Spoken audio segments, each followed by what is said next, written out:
Ya, cari pada kampus. Bisa toh nggak ada positifnya, bisa toh negatif. Kalau mahasiswa nambah ya. Oh iya bro. Ya kan? Kalau ada kejadian mahasiswa. Cuma kalau kita kan terbiasa jadi.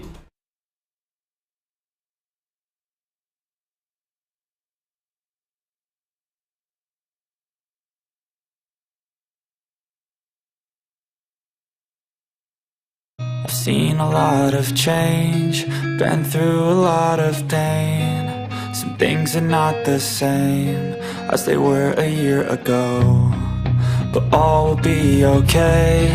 I move on each and every day. The past is where it stays, way back a year ago. I've changed for the better this time.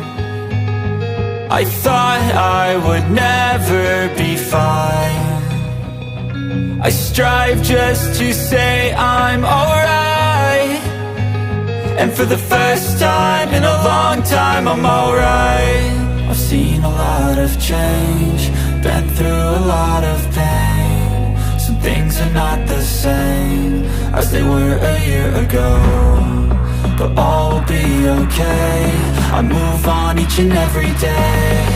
The past is where it stays, way back a year ago.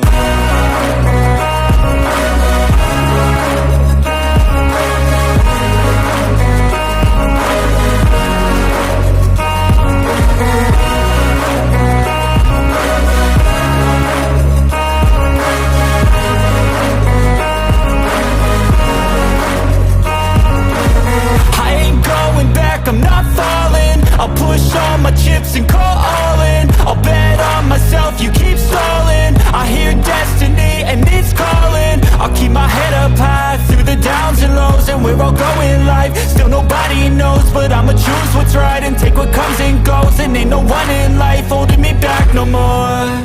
I've seen a lot of change, been through a lot of pain. Some things are not the same as they were a year ago, but all will be okay. I move on each and every day. The past is where it stays, way back a year ago.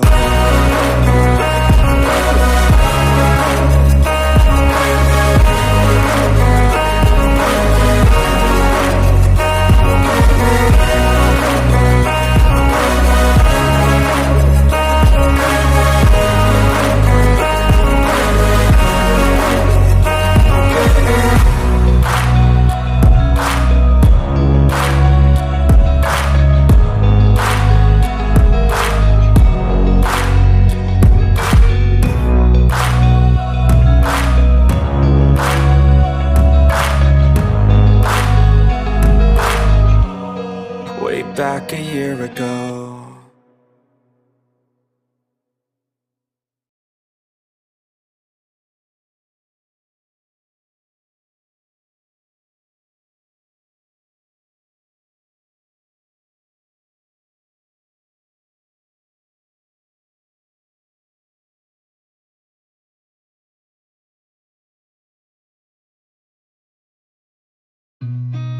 I've seen a lot of change, been through a lot of pain. Some things are not the same as they were a year ago, but all will be okay. I move on each and every day. The past is where it stays, way back a year ago. I've changed for the better this time. I thought I would never be fine. I strive just to say I'm alright, and for the first time in a long time I'm alright. I've seen a lot of change, been through a lot of pain. Some things are not the same as they were a year ago, but all will be okay. I move on each and every day. The past is where it stays, way back a year ago.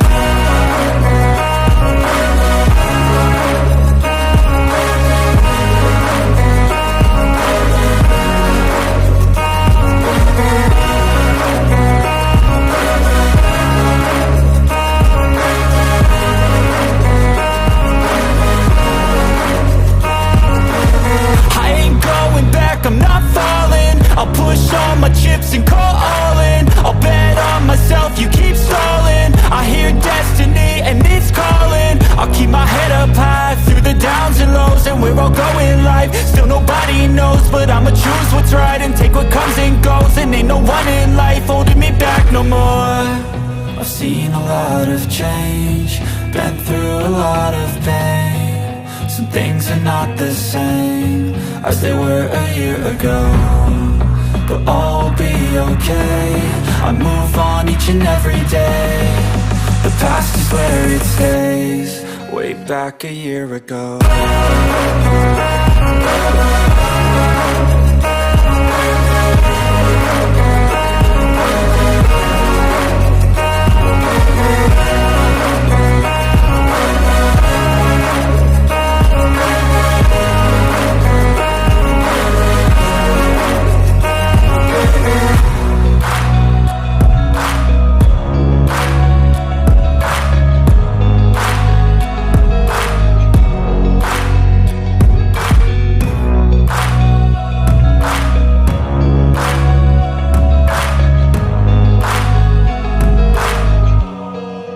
Back a year ago.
Satu.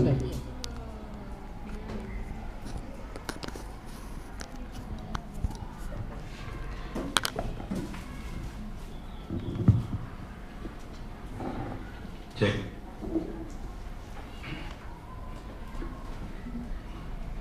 Baik, bismillahirrahmanirrahim. Assalamualaikum warahmatullahi wabarakatuh. Alhamdulillahirrahmanirrahim. Wassalatu wassalamu ala rasulillah Muhammadin sallallahu alaihi wasallam. Yang saya hormati Bapak Ketua Dewan Pendidikan Kota Makassar, yang saya hormati yang mewakili Kepala Kantor Wilayah Kemenak Provinsi Sulawesi Selatan, ada Pak Dr. Andes Muhammad Kasim MPD. Beliau adalah Ketua Tim Guru Bidang Pendidikan Madrasah di Kemenak Provinsi Sulawesi Selatan. Yang saya hormati, ada juga perwakilan dari Kepala MTS Negeri 1 Makassar, ada Pak Zulfikah Nur SPD MPDI. Saya ketua umum di pesantren Pak. Iya. Yang saya hormati, ada tim pakar kita juga, Bapak Profesor Dr. Aris Munandar MPD, Rektor UNM tahun 2008-2016. Yang saya hormati para komisioner, hari ini ada juga hadir Pak Prof. Basriwelo, Pak Dr. Mahmud BM, ada Pak Insinyur Adi Sarir Badarudin, ada Bapak. Kenalkan dulu dong. Ya. Biar Pak tahu ini kelas-kelas. Jadi tapi teman-teman dari Depak ada di Dewan Pendidikan itu ada Pak Prof. Basriwelo, kemudian ada Pak Dr. Aris Mahmud BM. Pak Mahmud ini mungkin pasti tahu lah, beliau adalah mantan Kepala Dinas Pendidikan Kota Makassar. Kemudian saya salah sebenarnya, itu bukan mantan, sekarang Kepala Dinas Pendidikan Kota Makassar periode 2008 ya Pak ya, 2008 sampai 2015. Ya, 2009 sampai 2009 sampai 2015. ya. Ada Pak Insinyur Adi Sari Badarudin, beliau adalah Ketua Badan Musyawarah Perguruan Swasta Kota Makassar yang juga merupakan komisioner Dewan Pendidikan. Ada Pak Fahrudin Palapa, beliau dari aktivis dan media dan Pemerintah Kota Makassar. Ada juga perwakilan dari Dinas Pendidikan, Bu Kurniati, Kepala Seksi Kelembagaan Dinas Pendidikan Kota Makassar. Alhamdulillah pada pagi hari ini kita bisa sama-sama berkumpul untuk forum dalam kegiatan FGD, Focus Group Discussion, yang nanti kita akan bicara bagaimana kita melakukan sinergi antara Dinas Pendidikan, Dewan Pendidikan, dan tentu dengan Kemenak. Memang yang selama ini sebenarnya tadi sudah disampaikan bahwa selama ini Kemenak dengan pemerintah Kota Makassar dalam hal ini itu di Dinas Pendidikan dalam hal ini itu bagus sebenarnya, hubungan tetap bagus. Cuman ada beberapa hal yang memang menjadi kebutuhan, kadang-kadang di situ terhambat. Kebutuhan apa itu? Misalnya pada saat tadi disampaikan oleh Pak Ketua, pada saat kita mau penerimaan peserta didik baru, biasanya di sini agak-agak tidak sinkron. Nah, ini perlu nanti tentu kita memberikan pemahaman kenapa harus begitu. Kemudian yang kedua, ada beberapa program strategis dan itu menjadi tuntutan pemerintah pusat, yaitu angka partisipasi sekolah. Ini agak susah diukur oleh pemerintah Kota Makassar dalam hal ini Dinas Pendidikan, karena data yang ada di Dinas Pendidikan adalah data dari sekolah-sekolah umum. Nah, sementara di Kemenak itu ada madrasah sanawiyah, ada madrasah ibtidaiyah, tentu ada madrasah aliyah yang setiap tahun juga menerima siswa baru yang notabene adalah penduduk Kota Makassar. Tentu saja yang kita tidak bisa lepas dari itu untuk menjadikan sebuah data. Ada hal yang menarik sebenarnya tahun 2021, Pak, disebutkan oleh salah satu lembaga bahwa ada 30.000 anak Makassar yang putus sekolah. Ini luar biasa. Luar biasa, dan ini kita cari, Dinas Pendidikan mencari kenapa bisa ada data seperti ini. Nah, tentu ini melalui kesempatan ini nanti bisa kita berdiskusi, dan namun sebelum kita berdiskusi, kami mohon perkenan Bapak Ketua Dewan Pendidikan Kota Makassar untuk memberikan arahan, sekaligus menyampaikan harapan-harapan daripada hasil dari FGD kita nanti pada hari ini.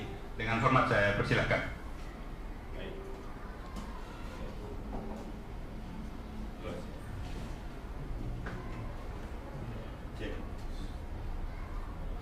Bismillahirrahmanirrahim. Assalamualaikum warahmatullahi wabarakatuh. Selamat pagi, salam sejahtera untuk kita semua, para pemateri atau narasumber kita yang hari ini berbahagia kita kedatangan tokoh senior pendidikan Profesor Aris Munandar. Terima kasih Prof kehadirannya di Dewan Pendidikan. Dan saya hormati dari Kepala Kantor Urusan Agama Provinsi Sulawesi Selatan yang mengurusi urusan pesantren, Pak ya.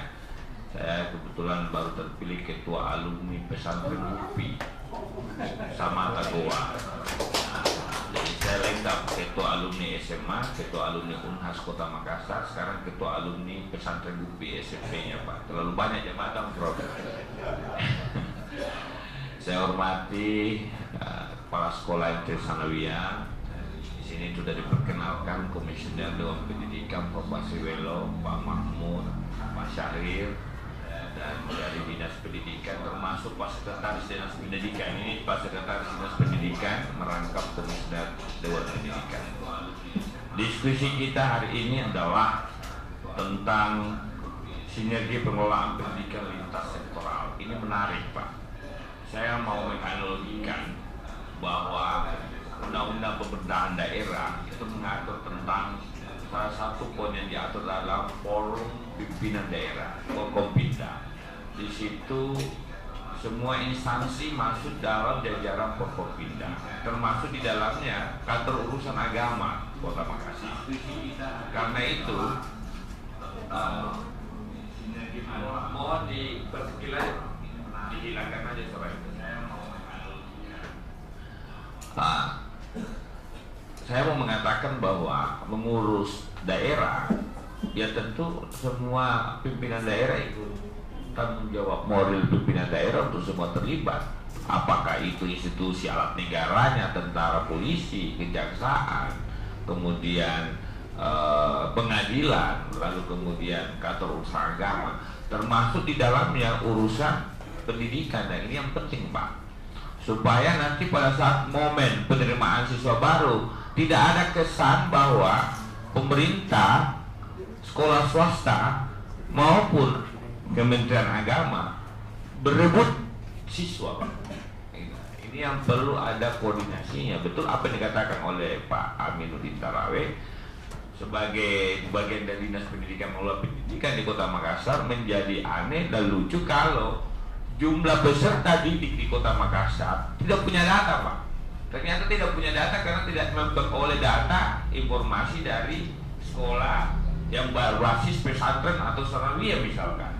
Nah, kan inilah pentingnya Pak Prof diskusi FGD ini. Saya kira minimal kita menyampaikan ke publik bahwa ada hubungan baik, ada sinergi yang baik, ada kolaborasi yang baik antara pemangku kebijakan, baik pendidikan umum maupun pendidikan keagamaan misalkan.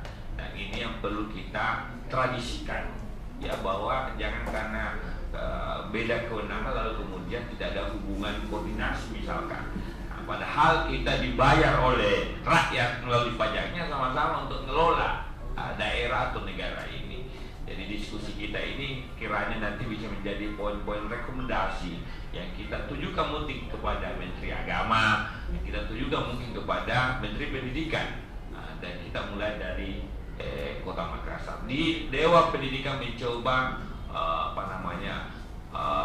memediasi, mencoba memperoleh pendapat daripada ahli-ahli, pakar-pakar pendidikan, termasuk dari Kementerian Agama itu sendiri. Yang ucapan Bismillahirrahmanirrahim, FGD hari ini saya buka dengan resmi dan tentu saja semua pihak bisa terlibat di FGD ini. Assalamualaikum warahmatullahi wabarakatuh.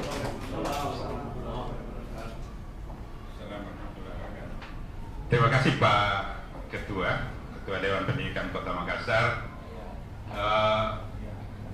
Seperti yang kita pahami bersama, yang sampai surat dan sampai kepada kita semua, bahwa tema yang kita angkat adalah sinergi pengelolaan pendidikan lintas sektoral. Bagaimana mengelola pendidikan secara lintas sektoral itu pada hari ini sebenarnya Pak Ketua, Pak Prof, ada yang kami undang juga Dinas Pendidikan Provinsi Sulawesi Selatan, karena ada lembaga yang dikelola langsung oleh SMA SMK misalnya, ada di Dinas Pendidikan Provinsi. Kami berharap sebenarnya beliau juga datang supaya nanti anak-anak Makassar yang bersekolah itu kita bisa tahu. Contoh kecil saja, pada saat PPDB pertama, PPDB kita mau tahu berapa sih anak Makassar, kita tahu lulusannya berapa, kan kita bisa tahu dari Dinas Pendidikan berapa yang lulus, SD-nya berapa, SMP-nya berapa.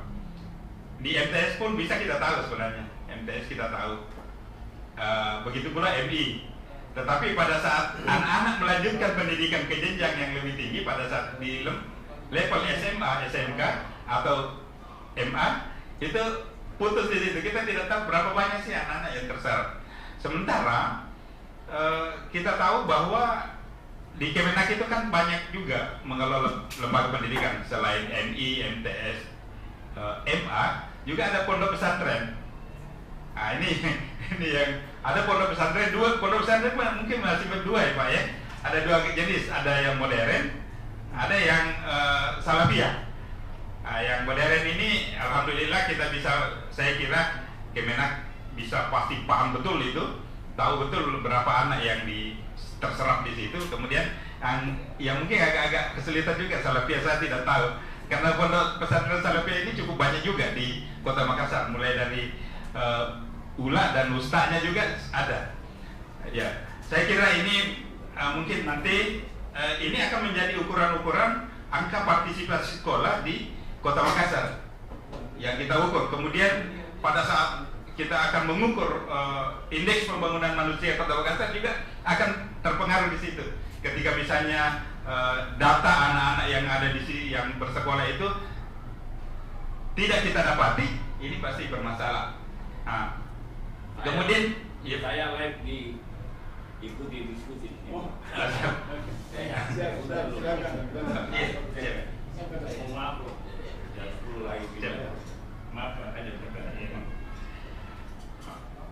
Oh iya, saya ingin menyampaikan bahwa pada hari ini kita live streaming Pak di Sulsel 1 TV, di kanal Sulsel 1 TV yang ini teman-teman yang ada di sini, sehingga ini akan bisa diikuti oleh semua orang tentu. Oh ya, saya lanjutkan bahwa karena FGD kita, sasaran kita adalah mensinergikan, melakukan, nanti kita berharap nanti ada sinergi kembali. Kalau selama beberapa tahun ini agak-agak, kalau saya katakan belum tidak terlalu sinergi, ya, bukan tidak sinergi tapi belum terlalu sinergi, karena saya sendiri selalu diundang, Pak, besok ada undangannya lagi MT1 untuk ada satu kegiatan. Sudah selesai gitu. Oh ya, apa yang perlu disinergikan sebenarnya? Ya, contoh di Dewan Pendidikan, sebenarnya Dewan Pendidikan itu ada di Kota Makassar. Dewan Pendidikan Kota Makassar, tentu ini kewilayahan. Kemarin yang kita diskusikan di Rakornas, Rapat Koordinasi Nasional Dewan Pendidikan, antara Undang-Undang 23 yang mengatur bahwa SMA SMK itu ada di provinsi, sementara SMA SMK itu ada di ada di wilayah Kota Makassar gitu. Termasuk juga madrasah. Madrasah itu ada di Kemenak, tetapi madrasah itu ada di wilayah Kota Makassar. Ini tentu yang perlu kita sepakati bersama sehingga enak nantinya. Perlu saya sampaikan ke teman-teman dari Kemenak bahwa Dewan Pendidikan tahun ini akan melakukan satu kegiatan untuk memilih guru-guru yang inovatif, Pak, guru inspiratif, dan teman-teman panitia di Dewan Pendidikan itu memasukkan juga madrasah, Pak.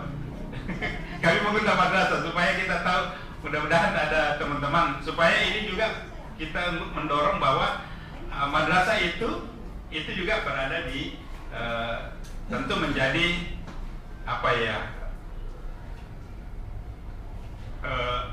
di bawah Dewan Pendidikan Kota Makassar lah.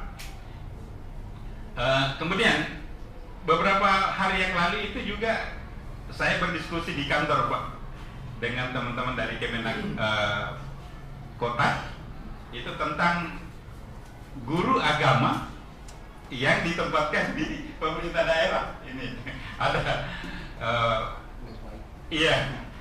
ini permasalahannya kemarin Prof itu di dana pembayaran 50% ya, gaji 14 kan namanya itu, gaji 13 ya. Ya. Saya dipertanyakan apakah Dinas Pendidikan membayar itu.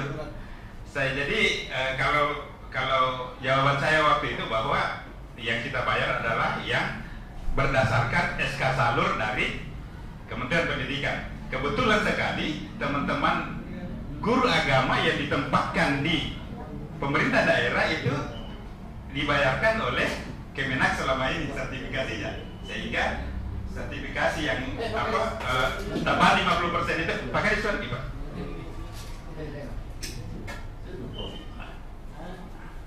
Itu dibayar oleh Kemenak, dan itu alhamdulillah selesai. Hanya satu yang belum selesai itu khusus untuk teman-teman guru agama di luar Islam. Saya minta kemarin tolong diberikan surat, kemudian kita balas supaya bisa terbayar lah. Ini kan hal-hal yang biasa. Kemudian oh ya, Pak Kadis, selamat datang Pak Kadis. Tadi kita bicara ini, Pak Ketua tadi sudah membuka dan bicara bagaimana kita melakukan sinergi antara Kemenak dengan Dinas Pendidikan. Kita biasa misalnya kita butuhkan data-data dari Dinas Pendidikan, misalnya membutuhkan bagaimana kita tahu berapa sih angka partisipasi sekolah. Tetapi kita hanya punya data yang ada di Kementerian Dinas Pendidikan misalnya. Kita butuh data-data dari Kemenak juga. Kemudian APS misalnya, angka partisipasi sekolah, angka partisipasi murni, ini menjadi kendala-kendala memang biasa dalam menghitung, karena harus semua anak-anak sekolah, apalagi pemerintah Kota Makassar itu menerapkan apa yang disebut dengan semua anak harus sekolah. Nah, ini kita berharap betul-betul anak-anak yang ada di Kota Makassar itu nol yang tidak bersekolah. Kemudian ya termasuk juga ketuntasan wajib belajar, Pak. Wajib belajar kebetulan karena kita di Dinas Pendidikan Kota Makassar kan 9 tahun, ya kita tuntas 9 tahun itu. Tetapi saya ingin juga menyampaikan ke teman-teman khususnya Kemenak dan yang lain bahwa pemerintah Kota Makassar itu menerapkan apa yang disebut dengan pendidikan wajar 10 tahun, Pak. Wajib belajar 10 tahun. Jadi ada 1 tahun di TK, nanti akan disampaikan mungkin oleh Pak Kadis nanti, kemudian 6 tahun di SD, tentu MI juga, MTS itu 3 tahun SMP. Kemudian ya tentu yang juga yang paling mendasar juga yang selama ini seperti kalau saya ingat backnya dulu, Pak, bagaimana sinergi antara Dinas Pendidikan dengan Kemenak untuk meningkatkan kualitas guru-guru kita. Ini juga penting supaya anak-anak Makassar itu bisa rata dalam hal kualitas pendidikan. Ya, saya kira ini hal-hal yang saya lempar dulu, ini bisa kita menjadi bahan diskusi kita nanti. Pak Kadis, saya lihat Pak Kadis baru datang, jadi mungkin saya lepas dulu ke Pak Prof ya, Pak Kadis ya. Saya persilakan dulu. Biar kita lepas dulu ke Pak Prof, biar Pak Kadis istirahat sebentar, baru kita berikan kesempatan. Saya dengan hormat saya persilakan Prof untuk bisa memberikan pandangannya terhadap kegiatan kita. Maksimal 15 menit, Prof.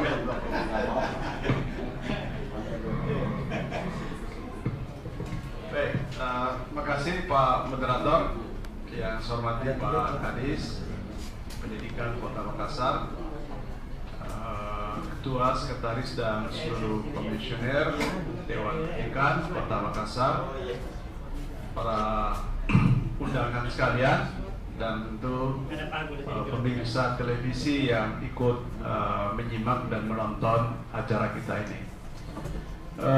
Pertama, tentu ide untuk mendiskusikan tentang sinergi para pemangku kepentingan atau seluruh sektor dalam pengelolaan pendidikan, ini adalah ide yang selalu menarik. Pertama tentu karena kita ingin bahwa optimalisasi pengelolaan pendidikan itu menjadi bagus karena kontribusi dari berbagai stakeholder yang sebenarnya kalau kita melihat menilai ya, efisiensi itu penting. Kalau ada kemitraan, ada sinergitas, mengurangi juga tumpang tindih program. Jangan sampai satu program yang sama dikerjakan oleh 2 institusi dengan ukuran yang relatif juga sama. Dan kita sudah banyak bukti bahwa teman-teman di sekolah yang sukses di dalam mendorong mengimplementasikan Renstra-nya pasti karena melihat faktor-faktor kerjasama itu sebagai satu jalan untuk meraih peluang.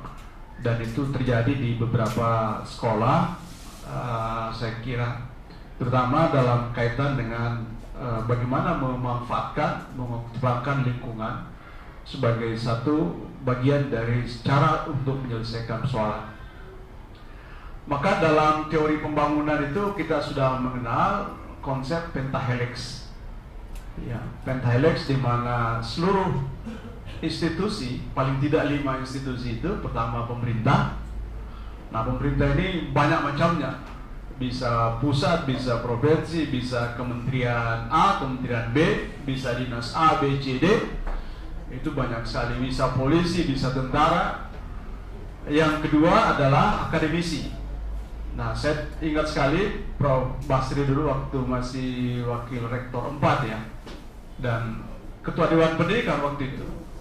Kita bersama-sama dulu melakukan tes. Jadi kerjasama dengan Dinas Pendidikan bikin tes untuk masuk SMA, kalau tidak salah waktu itu. SMP SMA waktu itu. Jadi pakai tes. Ya. Dan hostnya itu adalah di UNM. Jadi kita yang menentukan. Kemudian di era Pak Dani Pomanto kita juga melakukan seleksi kerjasama dalam seleksi kepala sekolah waktu itu dulu. Jadi lalu saya pernah menawarkan dulu waktu masih ada ujian nasional, waktu di periode pertama Pak Dani Pomanto, Pak Dani, ini UNM ini setiap tahun tuh ribuan mahasiswanya PPL, KKN apa segala macam, tapi perginya ke luar kabupaten. Kenapa tidak di Makassar saja dibimbing semua anak-anak itu untuk ujian nasional? Nah, waktu itu idenya seperti itu. Itu yang saya lihat, wah saya tangkap ini. Karena apa? Karena saya melihat anak-anak SMP SMA itu lebih suka dibimbing oleh kakak-kakak itu daripada guru-gurunya. Ya, karena mungkin mereka lebih familiar, lebih dekat, lebih itu, sehingga itu bisa dilakukan. Tapi itu tidak terjadi, kerjasama itu tidak terjadi, akhirnya menguap. Padahal itu satu potensi. Sebaliknya Bupati Nrekang bilang, berapapun mahasiswa UNM yang mau ke KNPB, bawa saja semua ke Nrekang. Karena melihat itu sangat bermanfaat. Dan itu yang terjadi dulu. Pak Bupati, Pak Muslimin ini banyak sekali menerima kita. Nah, jadi yang saya mau katakan bahwa hubungan kita,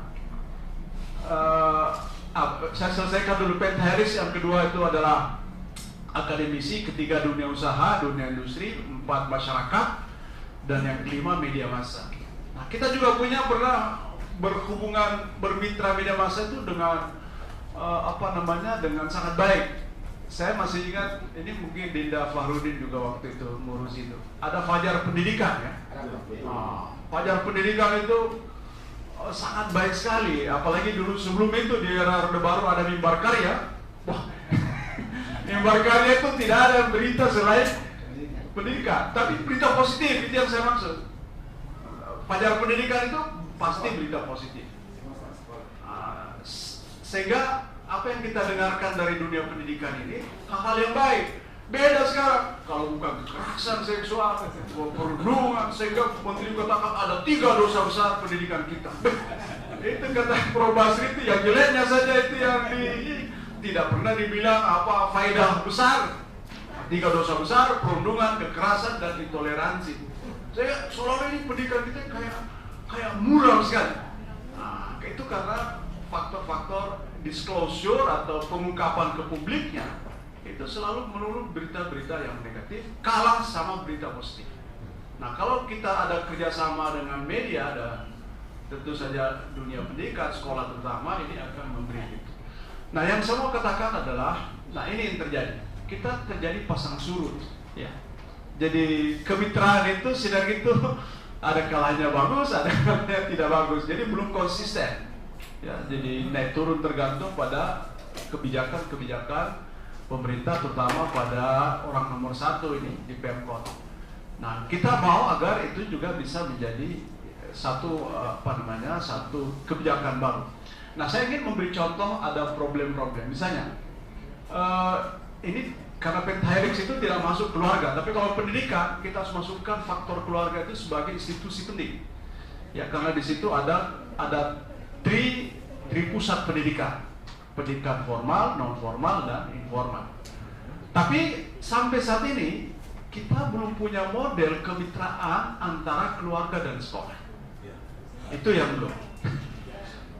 Ini PR besar kita. Padahal saya melihat kemarin ada studi melihat, maksud saya menyampaikan bahwa ini studi apa peranan orang tua.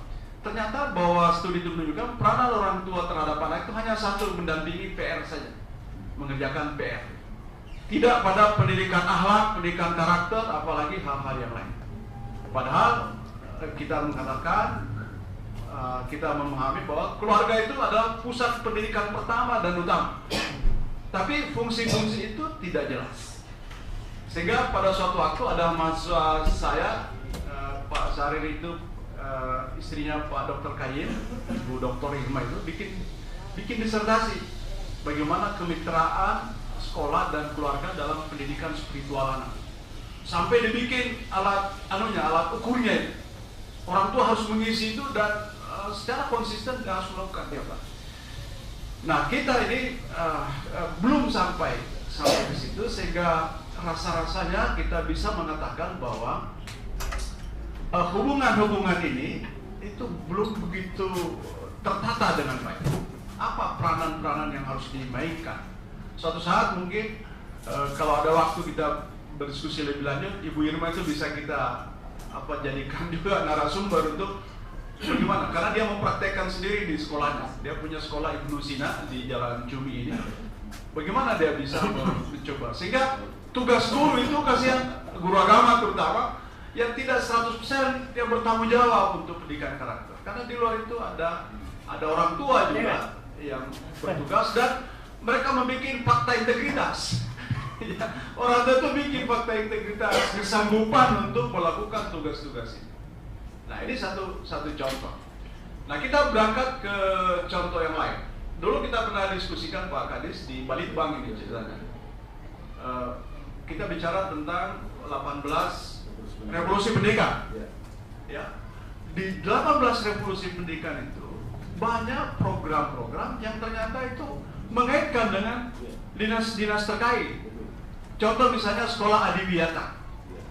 Nah, sekolah adiwiyata itu semua sekolah harus adiwiyata. Itu ada dinas KLH, dinas pertamanan, dinas kebersihan, kecamatan, RT, RW. Tapi itu kan belum dituangkan dalam bentuk kerjasama yang formal. Jadi sehingga itu lewat. Nomor 1 misalnya, semua anak sekolah. Semua anak harus sekolah. Faktanya kan belum semua kan. Nah, ada nggak keterlibatan di situ RT, RW untuk menyasar anak-anak itu sehingga kita bisa ini. Nah, itu di mana itu dituangkan dalam rumusan-rumusan kerjasama itu. Sehingga menurut saya barangkali intinya adalah kita butuh rumusan-rumusan yang lebih konkret. Nah, itu mungkin think tank-nya ini Dewan Pendidikan untuk lihat pada hal-hal yang bagaimana itu bisa dilakukan. Termasuk misalnya beberapa butir program-program yang lain itu di dalam 18 revolusi pendidikan itu banyak hal. Karena waktu di Balitbang itu ditemukan bahwa di sana juga di dinas lain itu ada juga anggaran. Ada juga anggaran yang sebenarnya bisa kita bawa untuk masuk di dalam pembinaan sekolah, ya termasuk diantaranya pembinaan guru. Nah, juga misalnya di antara instansi sendiri juga, misalnya tadi sudah disinggung juga antara Kemenak dan Kemdikbud. Itu gimana itu hubungan-hubungan yang seharusnya bisa disatukan. Kita punya BP Balai penjaminan mutu guru itu BPP. Apakah BPP itu yang sampai hanya yang diurus adalah guru-guru Kemdikbud, tidak ngurusi guru Kemenak. Ini kan kadang-kadang semangat sektoral begini nih di Goa pernah namanya saja guru penggerak, Balai Pengelolaan guru penggerak, tapi Kemdikbud saja yang diurus. Kemenak mungkin belum, apalagi kalau Kemenak juga belum punya sekolah penggerak. Sudah masuk tahun ini ya? Tahun lalu sudah ada sekolah penggerak. Iya. Nah, mungkin itu ya, jadi catatan saya yang terakhir itu memang perlu ada MOU gitu ya. Saya kira kalau dinas terlalu ngurusi begitu terlalu luas juga. Tapi kalau sekolah kita dorong ya untuk bisa mendorong kerjasama kemitraan itu akan sangat baik. Sisa PKS itu didorong, dikerjasamakan dengan di dinas, di tingkat dinas, baru dituangkan dalam program-program itu ke sekolah-sekolah dan sebagainya. Jadi menurut saya, nah termasuk misalnya di perguruan tinggi itu setiap tahun menghasilkan ratusan riset tentang inovasi pembelajaran. Tapi saya ragu bahwa itu sampai ke guru-guru, sampai ke sekolah-sekolah. Ya, jadi kita sibuk sendiri meneliti, guru-guru juga sibuk cari sendiri. Nah, mempertemukan ini kita tidak punya forum untuk melakukan itu. Mungkin harusnya nanti ke depan ada seminar bersama atau apa untuk menyampaikan hasil-hasil inovasi penelitian. Kalau di perguruan tinggi juga ada seminar, tapi yang ikut ya dosen-dosen itu juga. Jadi itu tadi, jadi tidak pernah ini melibatkan pemangku kepentingan terkait. Padahal ada banyak hal yang kita rasa itu banyak dihasilkan perguruan tinggi tapi tidak pernah tersampaikan dengan baik. Apalagi kalau misalnya rezim penilaian kinerja penelitian itu tidak semata-mata diukur dari seminar dan penyampaiannya ke publik, tapi diukur dengan jurnal yang belum tentu juga dibaca oleh teman-teman guru kita. Jadi itu kadang-kadang juga karena terlalu akademis ya, sehingga susah juga di apa. Saya sendiri membimbing itu macam-macam itu jenis riset-riset, semua penelitian itu bagus-bagus semua. Tapi apakah itu sampai ke bawah, ke guru, ke sekolah? Itu pertanyaan. Nah, itu jadi itu saya kira tantangan kita, dan ini ke depan ya memang harus banyak bukan lagi di soal konsepnya, tapi bagaimana ini dituangkan dalam bentuk kerjasama yang real, yang memaksa sekolah, terutama madrasah untuk bisa melakukan kerjasama itu. Saya kira itu untuk pengantar singkat. Assalamualaikum warahmatullahi wabarakatuh. Salam warahmatullahi wabarakatuh. Sepertinya Pak Prof lihat waktu juga pas 15 menit ini, Prof. Saya perhatikan di sini, baru saya mau menegur tadi, Prof. Sudah 15 menit. Terima kasih, Prof, atas penyampaiannya. Ada beberapa hal yang saya highlight tadi, bagaimana media pendidikan ini ide baru ini Pak mungkin untuk Pak Rudin, bahwa ada ide baru bagaimana kita ada media pendidikan yang bisa mengangkat hasil-hasil pendidikan, baik itu di pemerintah Kota Makassar maupun dari yang dikelola di Dinas Pendidikan maupun dari Kemenak, sehingga ini bisa menyatu nanti untuk kita angkat bagaimana kesuksesan pendidikan, baik itu di pendidikan dalam hal ini di pemerintah daerah maupun di Kemenak. Ini bagus sekali sebenarnya, bisa kita angkat supaya yang terangkat ini adalah hal-hal positif yang ada di pendidikan, Pak. Tidak sekedar yang terjadi saja. Mungkin yang kedua, peran orang tua dalam pendidikan karakter ini saya juga menjadi highlight buat saya pada hari ini yang disampaikan oleh Pak Prof tadi. Yang ketiga itu bagaimana keterlibatan semua unsur untuk menyukseskan 18 revolusi pendidikan ini nanti, baik itu di sekolah-sekolah dasar, sekolah umum maupun di sekolah-sekolah yang ada di Kemenak. Terutama misalnya semua anak harus sekolah, kemudian sekolah adiwiyata. Dan yang terakhir sekali, apakah memang nantinya perlu ada PKS untuk kita bisa buat kerjasama antara pemerintah Kota Makassar dalam dinas pendidikan dengan Kemenak. Saya kira itu yang saya highlight dari pembicaraan Pak Prof. Dan selanjutnya mungkin Pak Kadis Pendidikan 15 menit juga, Pak, karena sudah 10.07. Tidak apa-apa. Keynote speaker. Lebih panjang sedikit. Ya, silakan Pak.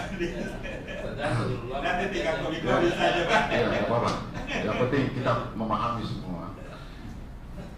Bismillahirrahmanirrahim. Assalamualaikum warahmatullahi wabarakatuh. Pagi, selamat sejahtera kita semua. Yang saya hormati Komisioner Dewan Pendidikan,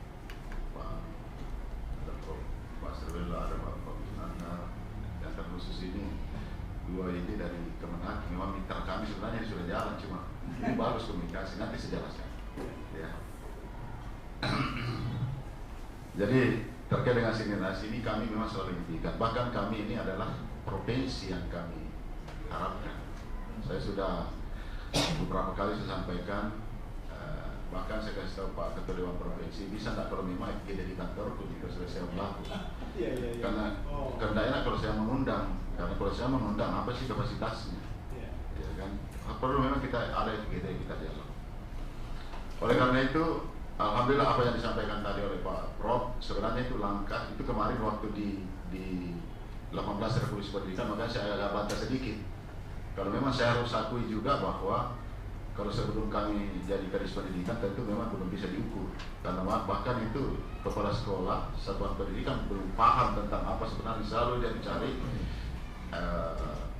apa sih yang kami lakukan, instrumen yang lagi lakukan, padahal itu jelas selalu sampaikan sederhana untuk pemahaman Prof bahwa 18 Revolusi Pendidikan itu indikatornya itu implementasi daripada 8 standar nasional, dan itu bisa dipisahkan dibagi hard skill dan soft skill. Itu sederhana. Nah di sini adalah dibutuhkan sekolah dan butuh kolaborasi, termasuk juga terkait dengan Kemenang. Insya Allah terkait dengan ini kita juga sudah bahasakan tentang PPG. Kemarin itu kan kita tidak mau baku lempar, tapi itu sudah masuk dalam pembahasan dewan guru kita. Tapi cuma saya hanya bilang kita harus ada nomenklatur regulasi untuk menganggarkan, itu yang penting. Karena nomenklatur kita ini dalam perencanaan, dalam penganggaran kan SPD-nya harus jelas, supaya pada saat sasaran guru itu perguruan tinggi mana, dan itu sih kita langsung selesaikan di situ PPG-nya. Kita membayarkan lewatnya di situ nanti, bukan kepada orangnya yang kita bayarkan. Tentu dalam hal pembiayaan PPG itu kami ada 400 kemarin itu di DPR, di perubahan kemarin kami tidak saya sampaikan, biarkan dulu kita cari nomenklaturnya supaya jelas ke depan regulasinya perlu apakah dibutuhkan perwali atau apa, harus ada itu dasar hukumnya, dan tidak serta-merta langsung kita membuat dasarnya tidak ada, tentu dibutuhkan perwali. Nah itu yang kami minta kemarin DPR. Yang kedua, tentu dalam hal penerimaan P3K kami ini alhamdulillah kalau total untuk Makassar semua guru agama khusus ini, karena ini kita lintas itu 490 kami punya kuota, 490 untuk 2023. Guru agama Islam itu 395, guru agama Kristen 60, guru agama Katolik 15, kemudian Hindu 15 ditambah dengan Buddha. Nah ini otomatis P3K Kota Makassar. Maka kalau ini masuk ke kami nanti jelasin bahwa ini terangkat siapapun nanti di sini yang lolos, maka itulah yang nanti kami tempatkan untuk di sekolah-sekolah yang memang membutuhkan guru-guru agama. Kemudian apa yang disampaikan oleh Prof dari 18 Revolusi Pendidikan, jadi untuk menjamin semua sekolah, anak semua sekolah kan kita ambil berarti warga negara, jadi warga Kota Makassar khususnya. Untuk menjamin itu, alhamdulillah dalam waktu dekat tanggal 20 Prof, walaupun kami sudah menetapkan bahwa ini PKS ada dua yang banyak PKS termasuk ULM. Jadi kami sudah melakukan PKS dengan Fakultas Ilmu Pendidikan khususnya Pendidikan Inklusi SLB-nya, pendidikan luar biasa. Itu sudah ada MOU PKS kami. Pertama adalah terkait dengan kurikulum, karena kami sudah menetapkan semua sekolah adalah sekolah inklusi. Nah tentu hal ini PKS-nya ada di kami. Jadi kalau di UNM itu banyak sekali PKS itu, Bro. Termasuk UGM kemarin datang, ada PKS juga beberapa perguruan tinggi itu kami terkait dengan inklusif juga. Seperti apa di Kota Makassar. Jadi ada 4 beberapa hal di situ. Pertama dalam PKS kami, pertama tentu adalah kurikulumnya. Ini kita berharap bersama dengan perguruan tinggi, khususnya UNM. Yang kedua tentu adalah peningkatan mutu guru dan prosesnya tadi di situ. Jadi yang paling penting adalah saya sudah menyampaikan bahwa terkait dengan program kampus mengajar tidak usah lagi menentukan SLB atau apa, tapi semua sekolah jenjang kami mulai dari SD, SMP silakan sebab kami terima dan kami butuh. Karena ini salah satu dasar untuk indikator untuk bagaimana menetapkan apa sih yang kami lakukan terhadap bahwa menetapkan sekolah. Nah ini butuh PKS. Yang kedua, kami akan nanti tanggal 20 kami kemarin dari Komisi Nasional Disabilitas Republik Indonesia, tanggal 20 nanti kami bersama dengan Bapak Wali Kota MOU baru selanjutnya nanti kami akan PKS juga. PKS kami terkait dengan ULD pendidikan, unit layanan disabilitas pendidikan, itu kami akan buat. Jadi itu nanti sudah ada MOU-nya, sisa Pak Wali nanti tanda tangan tanggal 20 di Jakarta, selesai itu saya lanjut PKS-nya. Karena unit nanti ini kita buat dulu kerjaan seperti apa, dan ini akan bisa menjadi struktur nanti. Kita lihat dulu. Dan bahkan rencana ke depan itu perpanjangannya yang betul tadi Prof bilang bahwa kalau sudah terbentuk di unit layanan dan satuan pendidikan kita akan bentuk supaya ini apa-apa sih yang dibutuhkan. Bahkan kemarin itu tim-timnya ini kami ambil banyak-banyak dari UNM tentang karena ini butuh psikolog, ya butuh dari teman-teman dari ini, maka itu yang kami banyak terlibat nanti dalam hal unit-unit ini, termasuk dalam NGO, kemudian komunitas-komunitas yang khususnya disabilitas. Yang perlu juga kami laporkan bahwa tentu kami sudah membaca bahwa di Kota Makassar itu tingkat buta huruf memang kita sedikit sekali. Nah ini kami sudah temukan. Ini kami sementara sekarang berproses dan bahkan kami anggarkan di Program 2022-23 ini. Itu terkait dengan saudara kita orang yang pernah penyandang kusta. Itu sekarang pendidikan non formal itu kesetaraan kami sudah jalan. Jadi ada 3 titik dan ini yang lain ini sementara kami ini dan metode pembelajaran ini kurikulumnya dia kami tempatkan di rumah sakit di belakangnya di situ rumahnya di bawah pohon, tapi itu pembelajaran sudah ada. Jadi tutor termasuk guru-guru dan bahkan memang kita betul saudara-saudara kita ini belum bisa mengenal guru, makanya lebih banyak pakai tas. Alhamdulillah ini jalan dengan baik, mulai kita akan melibatkan guru SD yang mau menjadi ini dan itulah juga dianggarkan di APBD itu dari kemarin ini sudah masuk. Jadi saya ini berbasis penganggaran langsung kena. Makanya saya sebagai kadis pendidikan sekarang saya mengevaluasi bukan karena kita tidak mau besar anggaran, tapi manfaatnya yang tidak kena lebih banyak. Program begini, sama kemarin teringat Bapak Presiden Jokowi, kita disuruh stunting 10 miliar, ternyata 1 miliar yang sampai di aneh yang 9 miliar itu kan jalan-jalan banyak. Inilah juga kami mencoba melakukan asas manfaatnya lebih besar dan khusus terarah, dan itu kami susun secara profesional termasuk apa yang dibutuhkan, maka kami menetapkan operasional mereka di OSP ya dalam pendidikan kesehatan sama dengan yang standar kementerian. Kemudian terkait dengan pendidikan ini memang betul Prof, ini sekarang setiap saya berbicara itu pentingnya karena memang sekarang kementerian itu ada namanya transisi ya. Jadi kurikulum itu transisi PAUD karena ada program 10 tahun.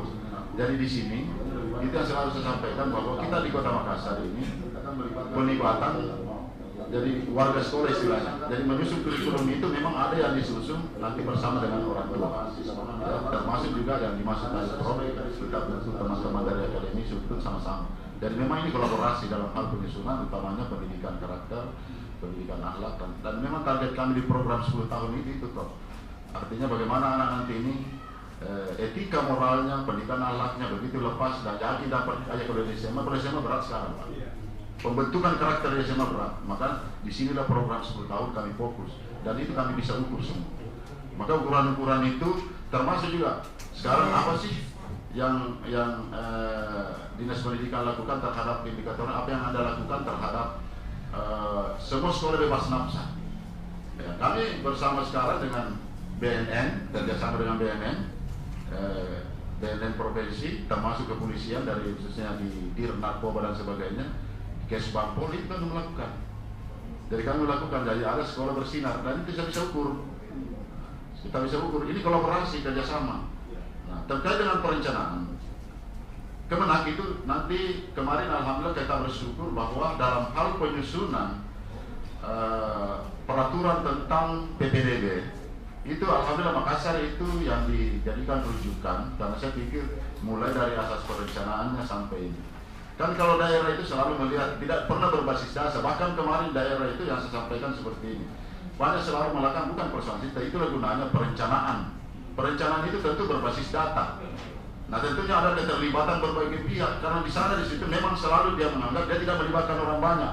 Makanya pada diri Dukcapil saya sampaikan, saya mengajukan ke Dirjen Dukcapil terhadap PKS, saya disetujui. Tahun lalu kan disetujui, maka setiap tahun saya ajukan Prof, tidak pernah tidak disetujui. Maka dalam pelibatan perencanaan itu tentu dibutuhkan Dukcapil, dibutuhkan sosial. Maka ini yang kami kolaborasi sosial, Kominfo terkait dengan ini. Jadi makanya di Makassar kemarin kita tidak butuh aplikasi itu, ada perangkat yang memang diberikan mandat oleh negara tentang Kominfo tugasnya. Untuk apalagi kita lakukan lebih bagus, bahwa ini kami butuh. Biarkan mereka siapkan perangkat-perangkat semua yang kami pakai. Nah itu ke depan, bahkan kemarin itu kita berdasarkan data Dapodik. Nah kalau di Kemenak itu data ini Nah itu saya juga dalam hal menyusun perencanaan, saya selalu berkoordinasi dengan Kemenag. Saya berapa sih jumlah sekolah MTS kita tahu bahwa ada 2 negeri, tapi yang swastanya banyak. Kita berapa sih MI negeri, tapi kan MI swasta juga banyak. Nah sekarang kita harus nah ini yang jadi kalau kita mau melihat secara umum pasti dengan jumlah yang ada di ini pasti belum banyak yang tidak sekolah. Nah inilah yang kami urai. Karena pengelolaan pendidikan, penyelenggaraan pendidikan itu bukan saja ini. Nah itu di dalam Permendikbud nanti itu kalau kan kemarin uji publik itu sudah masuk ke nanti di situ. Bahkan kalau kita bisa satu sistem dalam penerimaan itu, kenapa sih tidak bisa? Dan itu juga saya masukkan supaya minimal nanti di situ adalah kita butuh informasi bahwa kita melakukan bersama tentang. Bahkan kami juga kemarin itu ya ini apresiasi. Jadi saya sampaikan di dalam Permendikbud 21 tentang PPDB di situ itu kan dijelaskan masyarakat, keterlibatan masyarakat dalam penyelenggaraan pendidikan. Maka kami tuangkan kemarin dalam aplikasi kami itu swasta menjadi suatu bagian daripada pilihan. Itu kemarin saya jelaskan. Dan itu kan kelihatan. Jadi pada saat dia melaksanakan di situ kelihatan dan bahkan itu jadikan. Nah itu kan tergantung dari daerah. Jadi memang perencanaan berbasis data, insya Allah kalau terkait banyak sekali PKS, jadi setiap langkah-langkah saya kan begini Prof. Semua itu saya jabarkan apa sih yang kita lakukan. Nah sekarang kita bisa lihat anak-anak kita, respon masyarakat terhadap ini. Utamanya juga dalam proses pendidikan, karena memang saya sampaikan ada 2 yang paling kami tekankan dalam pendidikan untuk mendapat kualitas. Tentunya adalah proses dengan mutu guru itu biasa. Saya fokus. Dan alhamdulillah kita lakukan pembahasan dan sebagainya. Karena kalau kita mau menunggu semua kementerian yang melaksanakan, nah ini apa gunanya sih itu KKG dengan GMP yang ada di sekolah? Ini yang kami manfaatkan dan saya tantang guru-guru. Nah terbukti bahwa alhamdulillah kalau terkait dengan inovasi dari 18 revolusi pendidikan itu sudah ada 400 sekarang saya sekarang inovasi dan guru inovator. Itu ada, saya sekarang ada. Nah tentu di dalam hal ini yang kedua tentu sekarang kita ini berapa kali ini 2 tahun terakhir ini pendidikan yang selalu muncul dalam pemberian penghargaan Kota-Makassar. Kemarin kita lolos top 99 terkait dengan kompetisi inovasi layanan pari Kemenpan RB itu kan luar biasa Prof. Siapa selama ini tidak pernah muncul. Nah sekarang kami coaching ini ada 400. Nah ini bertambah terus. Karena itu target kami harus punya inovasi dalam 18 itu yang dimaksud Prof tadi. Guru itu menjabarkan seperti itu. Dan bahkan juga beberapa teman untuk melakukan penelitian, dan itu kami dukung. Semua yang mau terlibat di kami dukung. Apa yang dibutuhkan saya. Kalau perguruan tinggi banyak sekali karena teman-teman kan, tapi saya sampaikan ini nanti kalau sudah selesai kita mau ada berkelanjutan, maka ini implementasinya ke guru. Nah termasuk seminar-seminar tadi Prof, salah satu PKS itu ada di dalam di perguruan tinggi ini yang kita mau bentuk. Ini juga salah satu saya sampaikan di kementerian supaya saya sampaikan kemarin itu bahwa kita butuh perguruan tinggi, kami butuh dia yang meneliti dan kami dukung. Dan kami penerima manfaat, maka kami minta kalau bisa kementerian yang anggarkan melalui perguruan tinggi kami yang menerima manfaatnya, karena kami butuh kolaborasi. Itu yang saya sampaikan. Nah yang terakhir yang saya ingin sampaikan, mudah-mudahan ini terjawab karena 2 tahun ini tidak pernah terlaksana.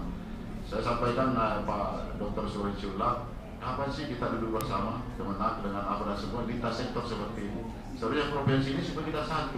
Karena saya rasakan kemarin waktu kami di uji publik tentang peraturan di PPDB, tidak ada yang sama akan merasa hebat dirinya. Nah ini yang selalu jangan sewaktu saya bicara, saya katakan tolong kita ini berbicara tentang pendidikan. Ini jangan bicara kewenangan. Kita harus bicara bahwa pendidikan itu adalah tanggung jawab bersama. Apakah dia masyarakat atau apa? Itu yang perlu dulu. Tidak ada Kemenag, tidak ada, pokoknya tanggung jawab bersama. Ya kan? Yang kedua itu memang konstitusi mengamanatkan seperti itu. Nah termasuk juga di dalam hal penerimaan ruang untuk belajar, bersekolah untuk mendapatkan pendidikan warga negara itu diatur dalam konstitusi. Justru kita melanggar kalau anak yang tidak sekolah. Iya. Nah ini yang saya sampaikan. Jadi sekarang kita tidak mau. Jadi saya juga di Prof, saya berbagai data. Walaupun data itu tidak sempurna dan errornya ada, tapi itu kan dalam hal langkah-langkah kita lihat manfaat. Ya, jadi itu yang kalau indikator-indikatornya semua kami memang sudah ada petakan indikatornya. Dari sekarang pemetaan 1 anak 1 bakat itu sudah ada. Kami memang sudah instrumen yang kami kirimkan itu semua sekolah melakukan seperti itu. Inilah yang kita lakukan. Jadi kelihatan. sama kemarin O2SN. Padahal kalau mau pikir bukan kewenangan kami, tapi kan ada muridnya MTS itu yang juara renang nasional. Itu kita dukung masuk semua sama-sama. Kalau pikir kan, apa gunanya mau ikut di sini kementerian? Nah, inilah yang kami bentuk. Ya, kemarin itu di Prof itu di ODSN renang itu ada satu itu memang ada itu yang medali emas dan lolos sebagai dia itu mewakili Sulawesi Selatan. Nah, kalau mau pikir ini kan kemenangannya, nggak ada hubungannya. Yang jelas saya kasih itu di ODSN ini seperti itu. Dan memang bisa tembus karena apa istilahnya kalau di kemana kita bukan dapat ikannya emis kan kita larinya nanti ke Pusdati berbasis NIM kan tidak ada salah di situ by address. Nah inilah termasuk nanti di DPDB itu masuk emis bagian daripada itu. Nah kami ke depan tentu berharap kolaborasi ini kita saling memberi data. Karena dalam bentuk pelaporan nanti itu termasuk kami laporkan nanti juga di situ. Karena ada bentuk pelaporan PPDB itu. Jadi masuk dalam sistem nanti di situ di aplikasi tidak ada. Begitu dia menginfo masuk terbaca. Jadi ini menjadi database. Jadi emis nanti di situ masuk juga pada saat kita kan ada data-data anak itu jadi sudah kelihatan. Oh ini anak seperti itu. Termasuk juga kami memang sudah dari PAUD itu nyambung lagi. Jadi karena ada program 10 tahun 1 tahun wajib itu kan otomatis pada saat anak terdaftar tidak perlu lagi sudah ada nomor pokoknya di situ. Jadi itu yang nanti dibawa terintegrasi. Kami mencoba. Kalau sekarang kemarin kan belum. Jadi kan saya minta didahului Pusdatin untuk bagaimana mensinergikan supaya anak ini satu kali terbit. Dari begitu dia berpaut terbit nomor pokoknya, nomor IPSN-nya. Di situ nanti lanjut ke sekolah tingkat. Jadi kelihatan jenjangnya. Oh ini anak naik kenapa? Karena itu program 10 tahun. Supaya terbaca itu program 10 tahun bahwa anak ini sudah terdata dalam Dapodik. Jadi mulai dari situ kemanapun dia bergeser kelihatan proses pendidikannya, dia bersekolah di mana walaupun dia mutasi akan kelihatan.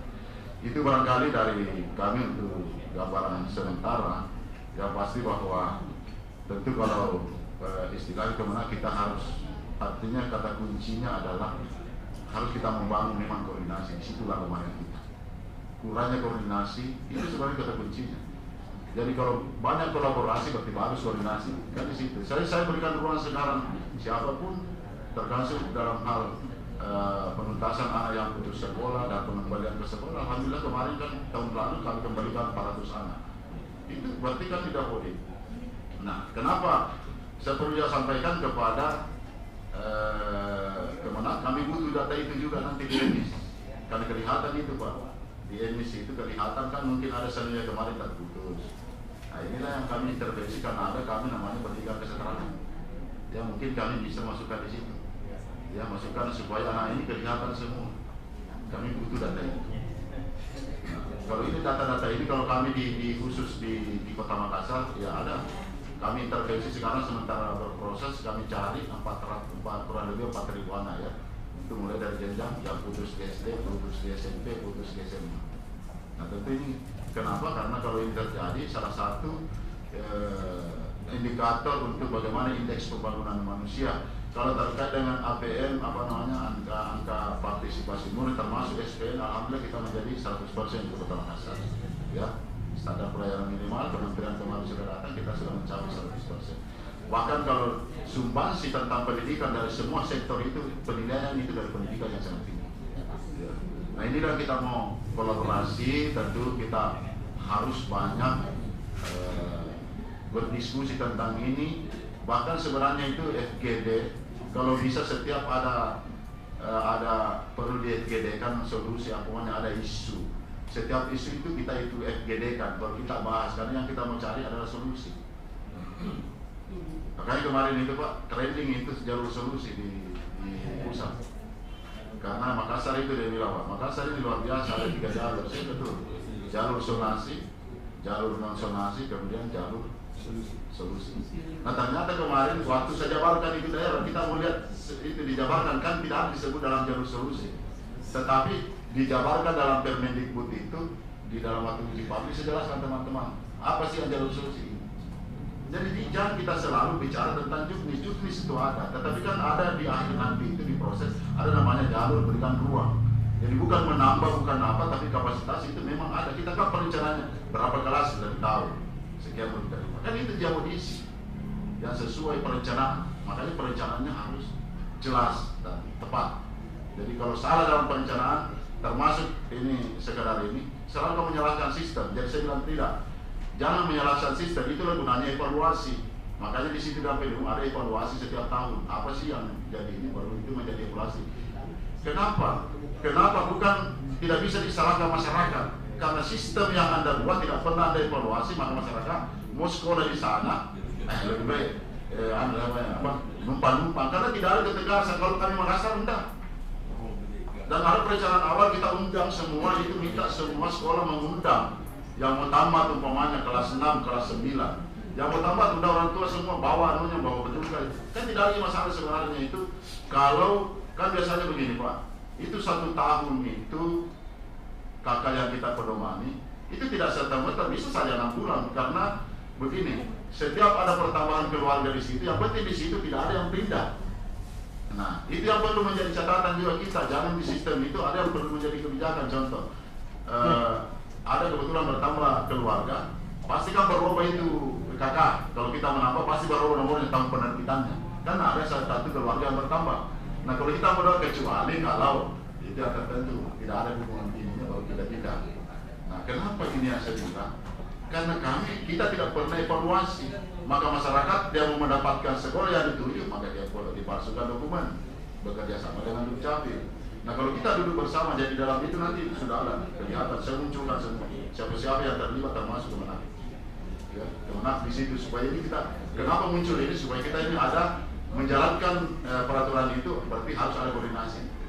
Itu kan tujuannya kalau ada masuk di situ. Nah, itu kan yang saya sampaikan. Demikian Bapak dan Ibu sekalian. Insyaallah Prof, kami di Dinas Pendidikan Kota Makassar kalau terkait PKS itu banyak sekali PKS itu, karena sudah dengan jelas pemerintah kota sudah MOU. Bahkan teman-teman di UNM itu saya minta tolong kita bantu saya. Begitu ada pendidikan saya bilang bikin MOU supaya PKS, supaya ini kita nanti akhirnya saya dukung semua teman-teman. Saya bilang kalau saya bahkan silakan bilang, bahkan sekarang Prof NGO itu ya termasuk UNICEF, USAID kemarin kan berakhir. Alhamdulillah dengan waktu datang ini saya minta bahwa kami tidak mau hanya ini karena manfaatnya luar biasa, maka kami minta dilanjutkan, termasuk Lebina kemarin kan sebenarnya berakhir itu sama-sama kan ada program Lebina itu disambung dengan MTS, saya selalu di situ Pak. Alhamdulillah kan kita minta bahwa jangan berakhir, waktu terakhir itu saya langsung berbicara tunggal di situ, saya minta akhirnya bantuan dari luar itu tetap datang, jadi NGO ini jalan juga, karena saya pikir sasarannya ke kami manfaatnya luar biasa. Itu yang selalu kami berikan dukungan kepada teman-teman, dan termasuk sekali lagi Prof, kita saling membantu. Saya minta juga teman-teman akademisi untuk jangan berhenti melakukan penelitian, tapi saya akan berbicara bahwa ini sangat kami manfaatkan sekarang kami sendiri. Terima kasih. Wabillahi taufiq wal hidayah. Wassalamualaikum warahmatullahi wabarakatuh. Terima kasih Pak Gadis. Saya kira banyak hal yang disampaikan tadi, beberapa yang saya lihat ini untuk bisa dipahami supaya teman-teman dari Kemenak memang yang pernah mempertanyakan bagaimana PPG itu tadi sudah terjawab oleh Pak Kadis. Persiapan PPG teman-teman yang kurang lebih 400 orang. Kemudian disampaikan pula bagaimana penanganan disabilitas yang ada di pemerintah Kota Makassar. Mungkin ini juga nanti ada bisa keterlibatan Kemenak juga dalam penanganan ini, terutama pendidikan inklusi yang ada di sekolah-sekolah Kemenak, madrasah juga. Kemudian penderita kusta yang mengikuti pendidikan kesetaraan, kemudian sekolah bebas nafsa ini Pak penting juga nih. Ya. Kemudian penglibatan masyarakat sesuai dengan Permendikbud 21 untuk PPDB. Dan yang terakhir, keinginan bagaimana nanti hal-hal seperti ini FGD itu bisa dilaksanakan, bahkan Dinas Pendidikan bersedia untuk menjadi tuan rumah dalam FGD mungkin apakah itu nanti setiap bulan bisa dilaksanakan untuk mengangkat topik-topik yang berkembang di khususnya pendidikan di Kota Makassar. Selanjutnya mungkin saya persilahkan ke yang mewakili kantor Kanwil Kemenak Pak. Silakan Pak.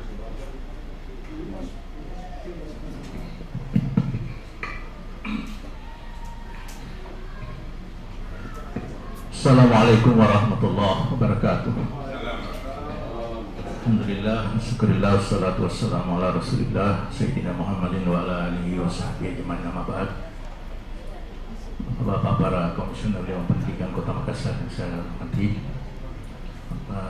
sejumlah guru besar yang hadir, guru-guru kita semua, alhamdulillah bisa bersilaturahim hari ini dan mendengarkan banyak informasi penting dalam pengembangan pendidikan.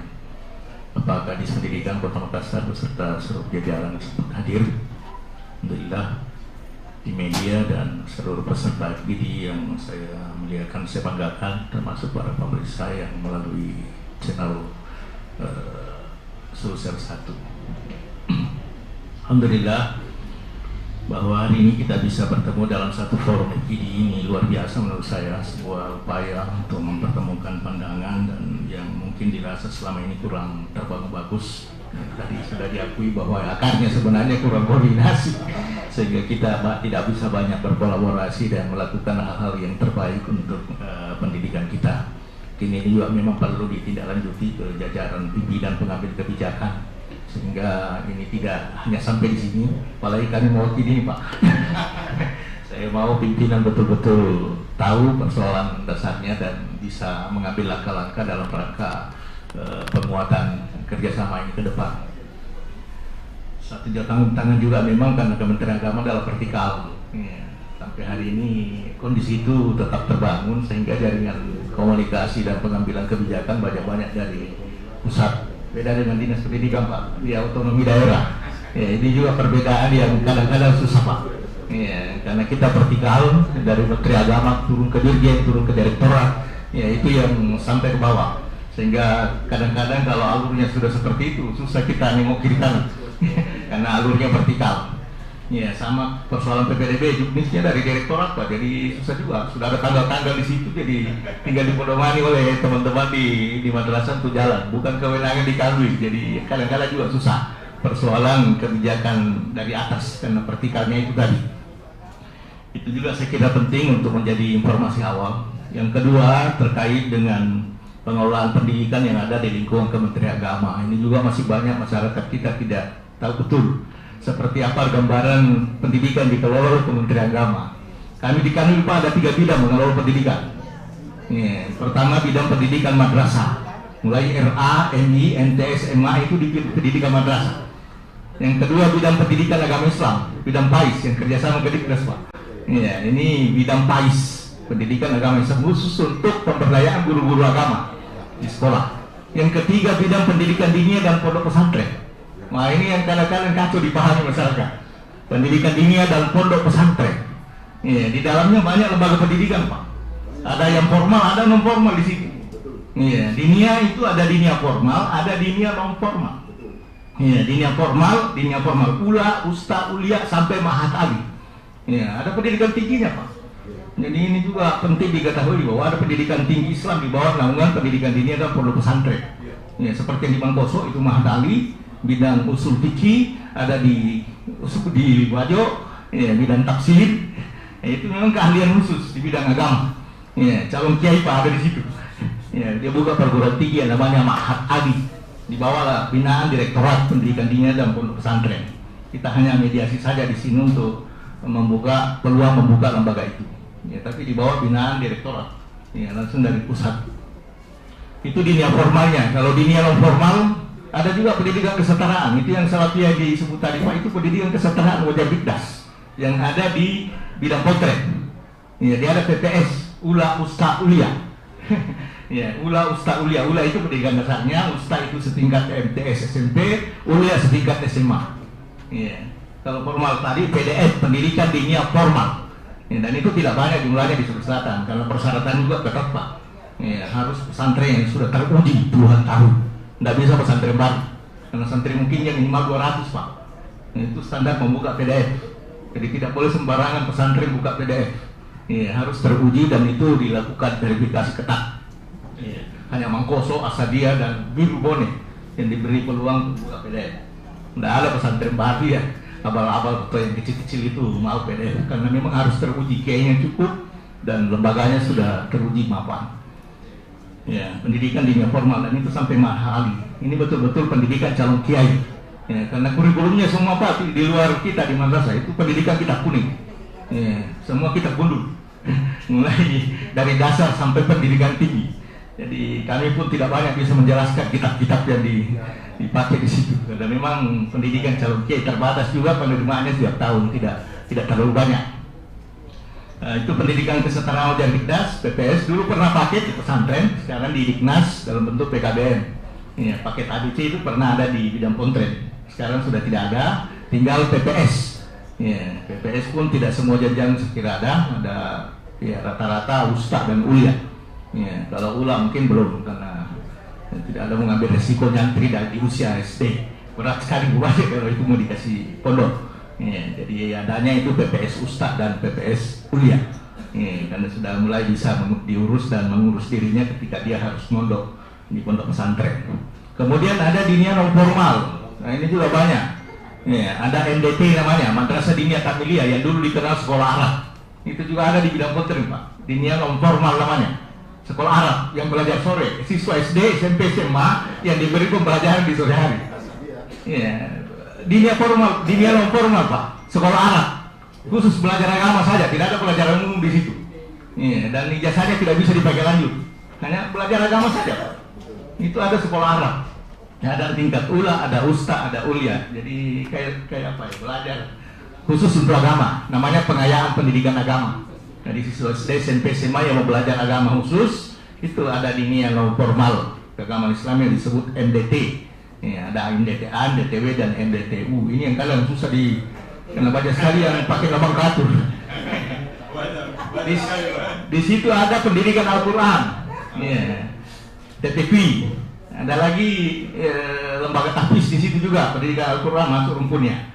Ya, sekarang lagi marak rumah-rumah tahfiz. Yang ini juga perlu diwaspadai. Banyak yang tidak punya izin pas sudah beroperasi. Ya, ini perlu kontribusi dari masyarakat. Jangan sampai menjadi paham yang tidak bisa dipertanggungjawabkan di situ. Namanya ditunggangi orang. Ya, katanya rumah tahfiz, ya ternyata tidak hanya khusus menghafal. Ada juga paham yang dikembangkan di situ. Jadi ini juga perlu dicek-cek. Jangan sampai dulunya lembaga tahfiz, rumah tahfiz ternyata isinya lebih dari itu. Ya ini harus ini perlu diingatkan Pak, bahwa banyak yang belum berisi sudah beroperasi.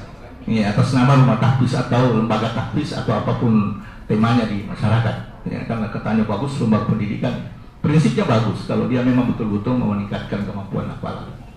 Termasuk majelis taklim, majelis taklim itu ada di pontren Pak, masuk kelompok pendidikan diniyah non formal keagamaan Islam, majelis taklim. Ya, karena itu diharapkan juga membuat kurikulum pengajian-pengajian, jangan terlalu bebas. Ya, itu harapannya seperti itu. Adanya di pontren kerjasama dengan PNAIS. Ya, selama ini kan tidak, ya, meskipun tidak ada sekolahnya, tapi pengajian-pengajiannya sebaiknya terstruktur, mulai dari tahara mungkin sampai targetnya jelas, pemahaman masyarakat terkait keagamaan.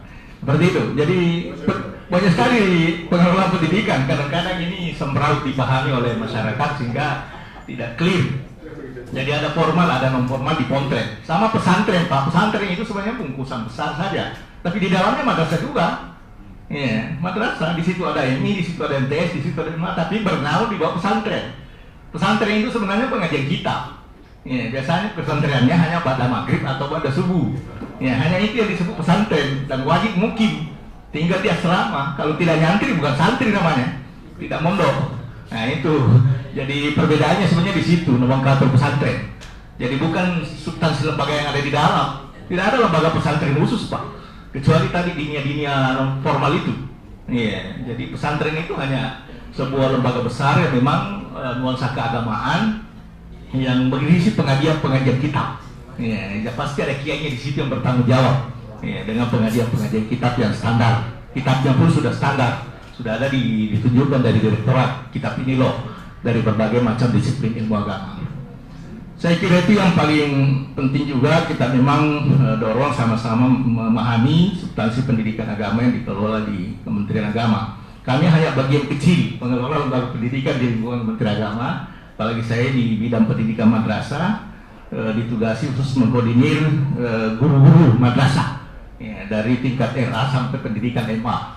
Ya, Raudatul Atfal, Madrasah Ibtidaiyah, MTS dan MA. Di situ ada beberapa. Sebentar, apakah apakah guru-gurunya juga diundang di Gimana Pak? Memang ya sudah lolos verifikasi ujian seleksi, itu menunggu untuk kemudian PPG. Ini ada banyak sekarang nanti tunggu. PPG maksudnya dilatih juga Dilatih. Tapi dilatihnya di perguruan tinggi Pak. Ada perguruan tinggi yang sudah membuat sudah ditetapkan direktorat itu penyelenggara PPG. Jadi yang saya maksud balai besar menjadi guru penggerak di perguruan tinggi, misalnya UNEM, misalnya. bukan yang PP Iya. ya di Aksa sama Tarani itu yang Bapak maksud PPG, tapi pelatihan-pelatihan yang biasa itu Pendidikan profesi guru di perguruan tinggi Pak, ada yang sudah ditunjuk memang oleh. bukan itu Iya. yang saya katakan. Apakah Bapak diundang juga di balai besar? Tadi sudah disampaikan Pak, tadi sudah dilibatkan kemarin dalam pembinaan guru-guru. Kebetulan saya pernah diundang pembicara. Iya. Jadi dihadirkan di situ 24 kabupaten benar. Guru-guru di situ ada benar, ada guru-guru. Jadi terkait dengan program Guru-guru kita sangat berharap Pak seperti itu, bisa ada lembaga yang betul-betul membina secara kontinu terus-menerus sehingga kompetensi dan bisa di-upgrade, bisa diperbaiki dari waktu ke waktu. Karena memang ini juga masalah di kami karena tidak ada lembaga khusus penjamin mutu yang bisa melakukan pelatihan terus-menerus. Kemarin itu di Balai Guru Penggerak sudah, karena itu kemarin saya disampaikan Pak Kepala kita undang. Iya. Hanya memang sedikit masalahnya karena kita tidak punya khusus konotasi guru penggerak itu. Kalau balai diklat Kemenak yang Itu rutin di situ Pak, pelatihan guru. Balai diklat sesuai dengan anggaran di format di balai diklat itu pemanggilan saja peserta secara rutin. Ini perlu kita pahami. Nah ini sudah saya sampaikan kan kita ada beberapa balai di sini. Ada advokasi, ya. Iya. Saya kira tinggal link saja nanti, link koordinasi, kira-kira seperti apa hubungan itu bisa dibangun sehingga balai besar ini bisa difungsikan secara apa yang bisa terkonek dengan upaya pembinaan di Kementerian Agama, khususnya lembaga-lembaga pendidikan yang ada. Nanti saya bangun kita bakal minta Kemenang. Betul. Iya, di sana balai bahasa, balai Iya. ini bisa penting. Betul. Artinya kita ini mau sinergi kan bahasa kemarin kan masuk juga, tapi yang perlu sekarang kita duduk bersama sebenarnya apa sih yang perlu dilakukan bersama ini tentang penyelenggaraan Iya. pendidikan. Baik, khusus di madrasah ini juga ada beberapa karakter madrasah kita yang memang dibina secara rutin. Ini madrasah sebenarnya Pak sekolah umum berciri khas agama. Jadi ini juga perlu pemahaman. Itu madrasah sudah sekolah umum berciri khas agama. Jadi semua pelajaran yang ada di SMA ada di madrasah. Cuma ditambah ciri khasnya agama. Dia sekolah umum. Sebenarnya SMA plus agama itu madrasah. Jadi tidak bisa lagi diklaim bahwa itu khusus agama saja, enggak. Dia bisa melakukan inovasi, kreasi pengembangan madrasah itu sesuai dengan tuntutan kebutuhan. Makanya karakter madrasah juga sampai hari ini macam-macam. Ada madrasah akademik, misalnya Man-IC dengan Man-PK, itu malah ditangani langsung direktorat Pak. Terus sampai PPDB-nya juga ditangani. Tidak di kami itu Pak. PPDB-nya Man-IC dengan Man-PK itu langsung pusat. Lain. Dan itu tidak bisa intervensi Pak, hanya Pak Bangkalu tidak bisa masuk kalau tidak lulus passing grade-nya. Jujur, karena itu ketat sekali Pak, Man-IC dengan Man-PK. Bisa dicoba-coba Pak, itu tidak bisa diintervensi. Hanya Pak Bangkalu pun kalau tidak lulus Pak tidak masuk. Dan itu pernah terjadi. Ketat sekali. Man-IC makanya terjaga itu Man-IC kalau memang sampai seleksi gurunya Pak nasional. Tidak ada di kami seleksi gurunya Man-IC. Jadi semua pengelola di saya seleksi nasional Pak. Jadi mulai kepala sekolahnya, pengelola pondoknya, sampai pada guru-gurunya itu diseleksi secara nasional. Itu komitmen di Kementerian Pusat. Mungkin ini juga perlu dipahami, jangan sampai kebijakannya ada semua di kami, padahal ada yang ditangani oleh direktorat langsung. Demi pengendalian lembaga. Alhamdulillah Mang IC ini juga gambaran yang luar biasa perkembangan terakhir. Saya ikuti persaingannya sangat ketat. IC yang paling bagus Pak di Indonesia Serpong. Cuma kan masalahnya begini, kita mau potong saja. Ini kan kalau kita melihat amanat konstitusi, kan itu pendidikan yang berkualitas ya. Semua organisator hak mendapatkan yang bermutu dan berkualitas. Nah kalau begitu masih ada sekarang. Ini saya mengatakan kasih fasilitas yang sama. Masyarakat banyak mau ke situ, karena ini yang kita mau adalah Apa yang dicapai di situ, semua sekolah harus capai itu. Nah ini yang saya tidak tahu Pak, karena ini kebijakan nasionalnya di pusat. Mungkin pimpinan nasional bisa duduk bagaimana ini, karena ini Bang Ice memang dihadirkan khusus. Ini anak apa? Bang Ice-nya Pak Habibie dulu di Serpong yang dibuatkan anak-anak. Dan itu terbatas, hanya 23 se-Indonesia. Itu memang madrasah unggul di Kementerian Agama yang dibuat secara khusus untuk membina anak berbakat. Ya, dan seleksinya diperketat sampai hari ini.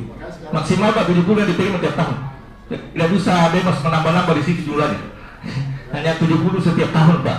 Iya, dengan anggaran yang signifikan, makanya bisa terjaga mutunya dan pembinaannya ke dalam. Dan semua wajib berasrama. Jadi sama pesantren di sana itu Pak. Tidak ada yang bolak-balik. Iya. Jadi memang lebih spesifik. Itu untuk mengincik kita, madrasah akademik. Kemudian dari sejumlah madrasah reguler yang dibina, seperti madrasahnya Pak Sulpika ini fokus di pengembangan digital. Ada juga pertanyaan begini, sebelum kita diskusi, kan ada perguruan tinggi khususnya di Islam kan? Iya. Bagaimana hubungannya ke situ? Kan kalau umpamanya kita kan berharap juga dari teman-teman akademisi di sini untuk kementerian. Iya. Perannya di situ dia dalam hal proses yang seperti ini. Kan kalau umpamanya semua dari pusat.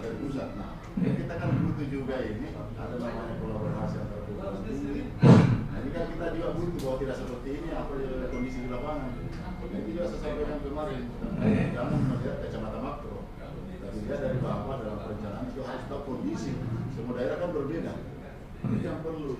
Ya, khusus untuk Bang Ice mampir ini karena manajemen nasional kami tidak bisa mengklarifikasi jauh karena ini kebijakannya di nasional pusat dan seluruh Bang Ice Indonesia sama Pak.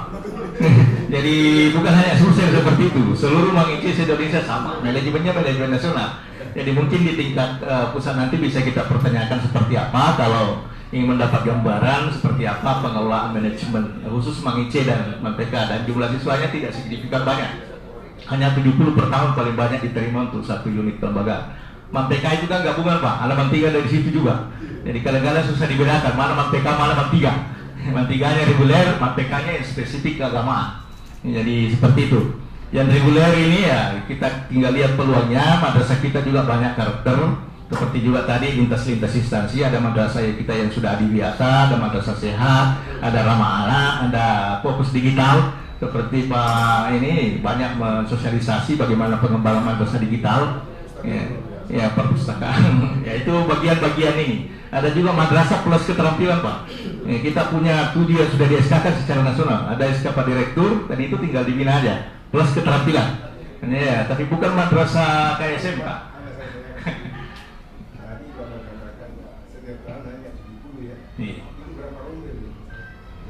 Hanya 2 kalau saya salah Pak. Iya, karena standar Juknis itu 32 untuk tingkat SMP, 36 LMA paling banyak untuk iya. Ya 2. Iya. Bisa jadi 3 kalau memang ini karena lebih kecil sebenarnya lebih efektif untuk sebuah penguatan pembelajaran. Ya, maksimalnya 32 untuk SMP, 36 tapi itu bisa pecah. Ya, jadi 2 ya tergantung kondisi pembelajaran. Tidak semua Pak provinsi ada. Jadi Bang Ice studi kelayakannya juga ya termasuk aset tanah yang disiapkan pemerintah daerah kalau ada. Karena persyaratan tanahnya berapa? Kita juga lama baru bisa dibangun di Goa. Ya, nanti ada tanah 9 hektar kalau saya salah dari Pemda dihibahkan ke Kementerian Agama. Ya, dan itu atas nama Kementerian Agama sertifikatnya Pak. Dan ini keadaan berat.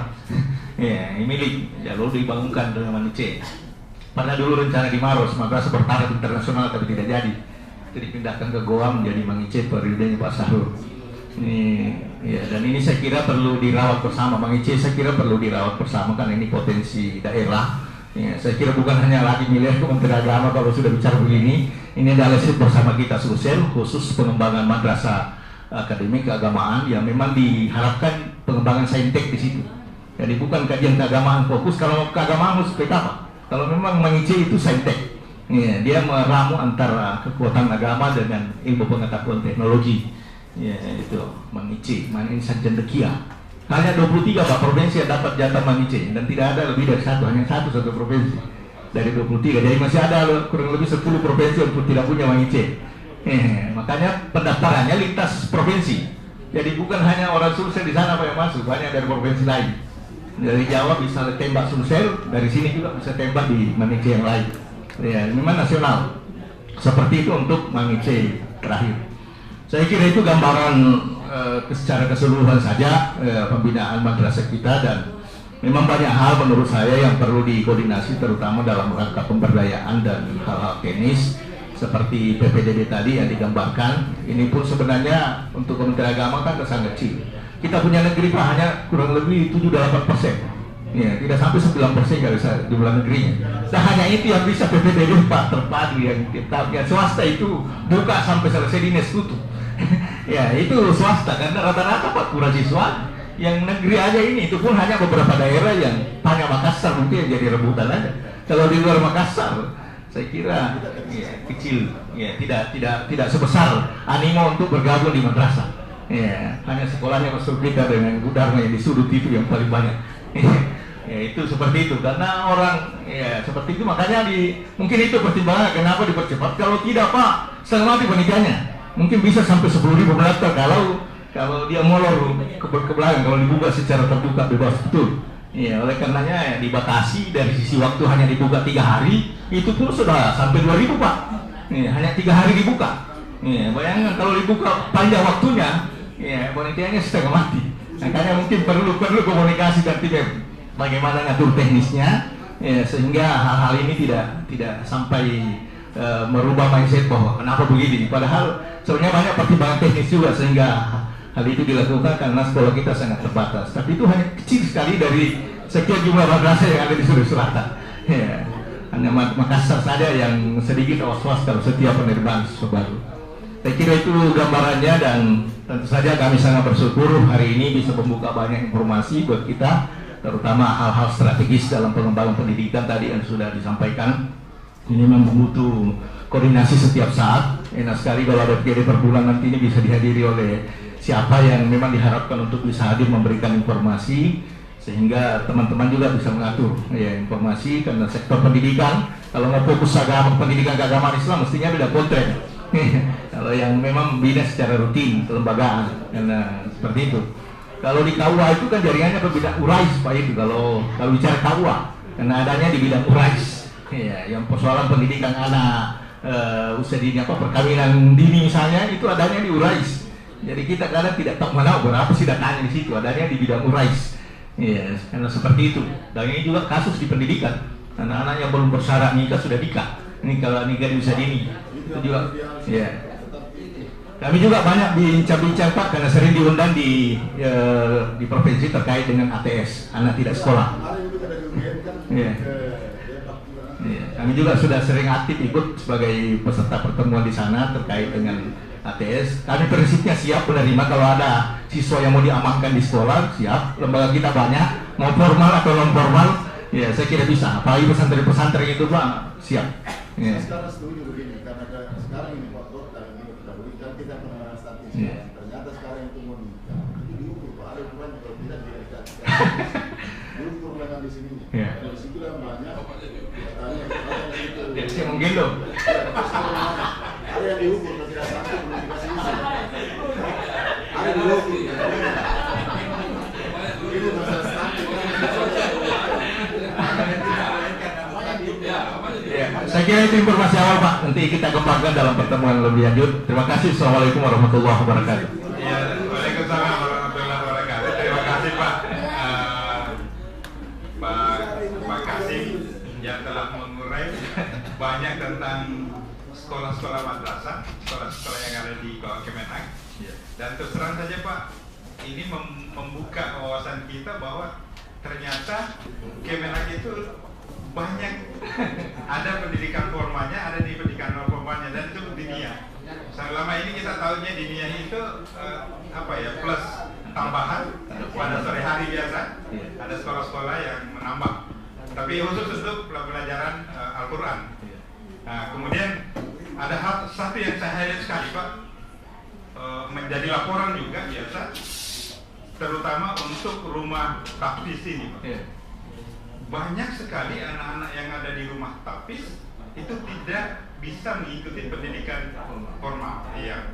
Nanti setelah usia 13 tahun, 14 tahun Pak, mau ikut ujian. Loh, bagaimana caranya nih? Untuk ujian sementara untuk pendidikan kesetaraan yang ada di Kemendikbud itu juga itu harus melalui proses minimal 1-2 tahun lah proses pembelajarannya, karena mereka harus ikut ANBK dulu, AN dulu.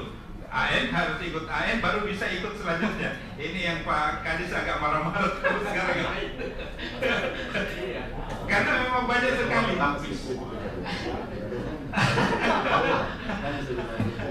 Itu yang banyak kasus itu Pak di lembaga-lembaga tapis memang. Dia tidak terdaftar di lembaga formal. Kasihan anaknya 3 tahun tuh. Ya. Tidak ada jasanya. Paling jasa tapis kalau hanya terdaftar di lembaga tapis. Nah, ini bahayanya. Tidak bisa lanjut pendidikan kalau tidak terdaftar di lembaga formal. Iya, meskipun nanti dia mau lanjut di Ma'ali pun tidak bisa. Tidak bisa Pak. Ini menjadi tema yang harus kita angkat nanti, bagaimana menyelamatkan anak-anak ini. Kasihan ini Pak, banyak sekali di rumah tapis. Saya kira rumah tapis ya seperti dilansir tadi banyak juga. Iya, karena ada yang level pondok tapis, ada lembaga tapis, ada rumah tapis, itu macam-macam lah istilahnya. Jadi tolong dicek-cek. Bisa ditanya-tanya Pak kalau. Sebentar kita diskusi. Sebentar, ada waktunya kan. Sebentar Pak ya, sini kita selesaikan dulu baru kita diskusi. Satu lagi dari madrasah yang menangani madrasah Sanawiyah selama ini. Mungkin ini kita harus cari informasi juga bagaimana sih perkembangan yang ada di madrasah. Silakan Pak. Terima kasih banyak. Assalamualaikum warahmatullahi wabarakatuh. Yang saya hormati Bapak Kadis Pendidikan Kota Makassar, Ketua Komisi dan Komisioner Dewan Pendidikan, para pakar pendidikan yang hadir pada kesempatan hari ini. Saya langsung saja Pak ya, supaya lebih efektif. Pertama saya ingin sampaikan bahwa ini adalah best practice. Jadi best practice ini harus tersebar di seluruh Indonesia. Ada 2 program Kementerian Agama yang sudah jalan. Yang pertama adalah moderasi beragama, yang kedua adalah transformasi digital. Mau tidak mau, suka tidak suka ini harus berjalan. Karena ini sudah berada di era milenial, di era globalisasi. Yang pertama, di MTSN 1 Kota Makassar, semua kelasnya berbasis digital. Jadi madrasah digital itu, atau disebut dengan sekolah digital, sama kan? Madrasah dengan sekolah kan hanya bahasa Arab saja bedanya. Jadi baik madrasah digital maupun sekolah digital itu semuanya berbasis digital. Yang pertama mulai dari layanan terpadu digital, perpustakaan digital, laboratorium digital, pembelajaran digital terintegrasi siap saji, kemudian kantin digital, semua itu harus digital. Jadi baru dikatakan madrasah digital ketika semuanya berbasis digital. Buku tamunya juga digital, itu namanya layanan tamu. Kami punya aplikasi namanya Cerade Apps. Itu Cerade Apps bahasa Makassar itu adalah pintar, tapi singkatannya adalah cara cepat disposisi digital elektronik. Artinya kemanapun kepala madrasahnya bisa mendisposisi surat, walaupun di luar negeri, karena kita gunakan aplikasi Cerade. Nah sekarang itu adalah paperless, kami tidak menggunakan lagi kertas kertas. Jadi perangkat pembelajaran di MTS model Makassar itu tidak ada lagi Pak, semuanya berbasis Google Drive, penyimpangan, ada central data, big data. Jadi ini salah satu inovasi yang kami lakukan di madrasah. Karena di kelasnya itu harus memang pertama semua kelas, ada 37 kelas di sana itu semua multimedia. Lengkap multimedia, lengkap jaringan. Kemudian ada visi komputer setiap kelas untuk mengupdate seluruh perangkat pembelajaran. Jadi ketika guru tidak punya laptop, itu langsung saja connect. Dan seluruh siswa punya alat transformasi tablet minimal itu 3 RAM. Minimal 3 RAM. Itu wajib untuk transformasi digital. Karena di era sekarang, ketika tidak ada seperti itu, maka terjadi pelembatan pembelajaran. Contoh saya sampaikan. Guru sekarang ketika hanya mengajar masuk dengan konseptual, hanya mengajarkan pengertian, fungsi, manfaat, jenis-jenis, itu sudah tidak ada lagi fungsinya guru. Karena bisa dia klik lewat Google dan ChatGPT. Dia klik saja langsung kelihatan. Di era sekarang, apalagi kombinasi dengan pembelajaran Merdeka Belajar, itu harus pembelajarannya terasa. Pembelajarannya harus berasa. Ada produk, ada hasil yang dihasilkan dalam pembelajaran, bukan sekedar konseptual yang dia harus pahami. Itu yang saya. Nah, alhasil daripada pembelajaran digital ini, pertama, Guru itu ngajarnya tidak pakai spidol lagi, Pak. Jadi kalau ada guru yang pakai spidol ngajar itu guru kadaluarsa. Itu yang pertama. Dengan pengaruh digital ini. Ya. Kecuali mati lampu harus siapkan gadget. Itu yang pertama. Yang kedua, pembelajarannya siap saji, bahan ajarnya siap saji, Pak.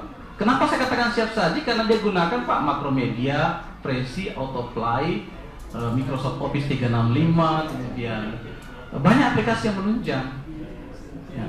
Seperti kemarin kita pelatihan hanya 2 di Indonesia, yaitu MTS 6 Jombang dengan MTS 1 Makassar itu diberi khusus pelatihan AI, Artificial Intelligence. Jadi pembelajaran khusus untuk informatika. Jadi anak-anak itu belajar lewat teknologi. Inilah yang dilatihkan kemarin langsung dari pusat, dan itu ada kontrak sampai Desember. Guru-guru kami di sana. Itu pelatihan ngajar lewat XR. Jadi awalnya VR, naik level menjadi XR. Ini kan harapan wali kota, bagaimana Kota Makassar ini terjadi pembelajaran lewat metaverse. Iya, ini wajib.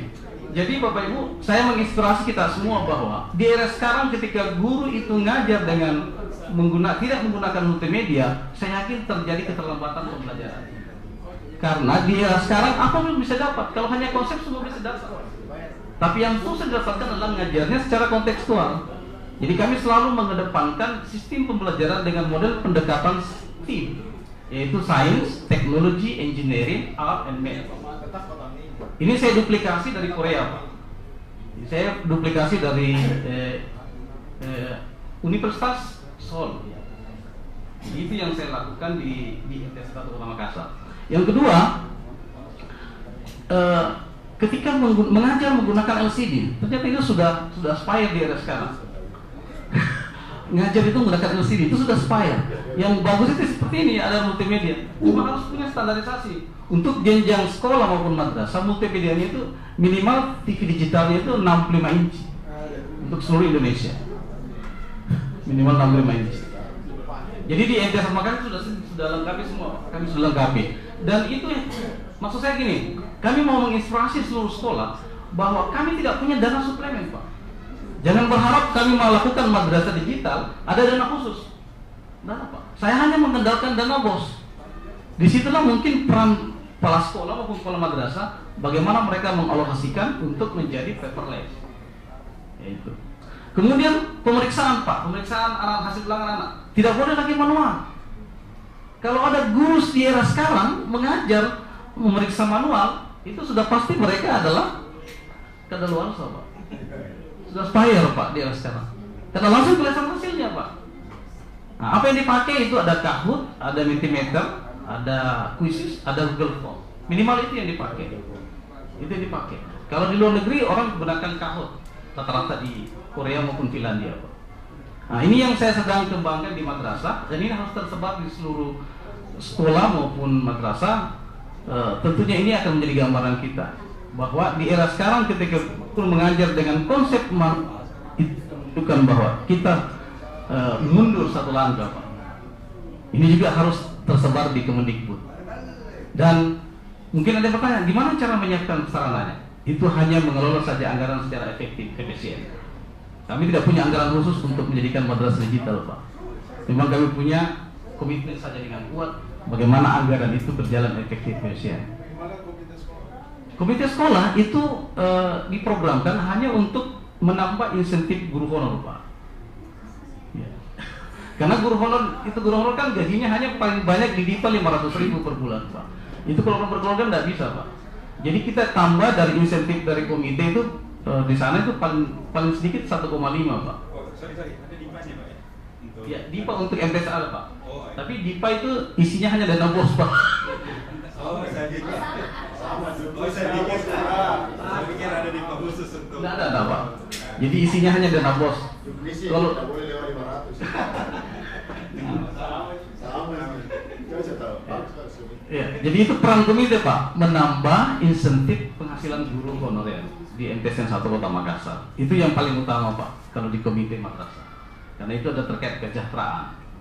Jadi itu yang kami lakukan di MTS 1 Makassar. Sebenarnya saya mau ada file saya di atas ada ini contoh. Jadi dia adalah license tuh, Pak, taslim. Jadi ketika guru ngajar itu tinggal klik saja. Ini contoh kelasnya Pak. Dulu kelasnya Pak bisa biasa Pak. Setelah kami masuk Pak, ketika ada kelas itu ada daftar nyapu, struktur organisasi itu sudah kelas kadaluarsa Pak. Sekarang semuanya 65 Pak. Takdir Pak. Ini gunakan di autoplay Pak. Jadi seluruh sajian pembelajaran mulai dari modul ajar semua tinggal klik saja Pak. Dia tinggal klik. Jadi ini buat oleh guru. Ini tidak ada. Kurikulum Merdeka ini hanya kita angkat saja di pedoman lalu kita buatkan bahan ajar sajiannya. Jadi ketika ngajar betul-betul efektif Pak. Ini contoh. Ini video pembelajaran saya putarkan sebenarnya, cuma mungkin Hairul bisa diputar ya videonya. Terus saya. Next lagi Hairul bisa mungkin lihat. Ini siap saji. Kemudian jadi laboratoriumnya itu kita kerjasama dengan Telkom Pak. Sama dengan Telkom. Ini untuk kantin digital edukasinya Pak. Ini pembelajaran XR. Ya. Jadi di MT1 Makassar itu ada Pak kelas riset Pak, ada 6 kelas riset, ada 6 kelas tahfiz. Ya tadi sudah terjawab itu sebenarnya. Kemarin kan ada anak MTS, dia minta izin mau ikut tahfiz. Terus dia mau tidak belajar selama 3 bulan. Saya bilang mohon maaf, Bapak Ibu ketika ada di MTS harus belajar dulu reguler, sisanya baru tahfiz. Karena itu kewajiban. Jadi itu terpaksa dia tidak jadi, tapi tetap ikut tahfiz di madrasah. Jadi di MT1 Makassar itu karena dia adalah madrasah unggulan akademik, maka untuk reguler Pak, lain yang meng-IC ya Pak, lain meng-IC. Maka di sana itu ada program riset, ada kelas riset, 6 kelas riset untuk sains, ada kelas tahfiz, ada bilingual, ada kelas informatika, ya, ada kelas skill Pak. Skill itu terbagi olahraga. Sini ada skill olahraga, ada seni tari, seni musik dan seni rupa. Itu macam-macam Pak. Di sana ada karakter Pak. Jadi kita memang menggali karakter. Makanya di MT1 Makassar itu memang betul-betul kita mau melihat anak itu seperti apa bakatnya pada saat dia masuk. Jadi kita akan berencana ada uji kompetensi dari psikolog maupun kompetensi bakat. Supaya anak itu betul-betul arahnya kemana. Jadi kami tidak mau ada anak-anak yang tidak punya bakat. Harus dijemput memang dari awal. Itu yang terjadi. Ini laboratorium digital. Anak-anak ini, jadi kalau ini laboratorium digital, ini sama dengan laboratorium besar Pak. Karena ini kan untuk mau mendapatkan misalnya zat kimia, natrium benzol dan sebagainya, ini tinggal klik saja. Ambil gelas kimianya, tinggal klik saja muncul, digeser, lalu di anak-anak langsung melakukan penelitian atau lakukan praktikum. Bisa bacaan kemarin, Akulus itu lebih bagus. Ya, bisa juga Pak lewat Akulus. Jadi itu pengembangannya Pak. Ini sudah dihadiri oleh Pak Direktur, mendukungnya luar biasa Pak, dukungannya. Ada aplikasi LED yang menunjang. Jadi pada kesempatan ini saya akan memberikan informasi bahwa seperti itulah model pembelajaran di MT1 Makassar. Harapan kami ini sudah tersebar Pak. Di Jawa Tengah itu sudah hampir seluruh madrasah negeri Pak. Semua kelas Pak tersebar ini. Di Jawa Tengah, DKI Jakarta, Jawa Timur dan Bali. Sumatera baru sebagian, Sulsel juga alhamdulillah untuk madrasah negeri rata-rata sudah ada Pak. Walaupun dia hanya kelas inspirasi.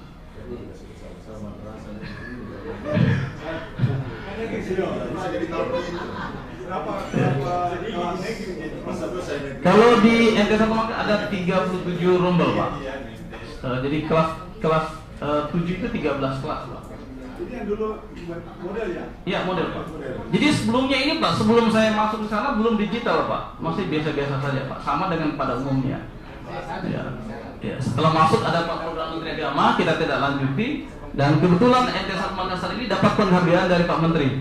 Jadi kita dapat penghargaan sebagai pelopor madrasah digital se-Indonesia. Ini karena kita memang melakukan itu. Jadi ruangan di sana Pak, alhamdulillah semuanya ber-AC Pak. 4 PK per kelas Pak. 4 PK. Jadi itu semuanya adalah dalam rangka bagaimana menciptakan sorgia dalam pengelolaan pendidikan. Guru-guru dilatih dengan dari 2 konsep, ada milenial, ada guru dari Jakarta saya latihkan, dan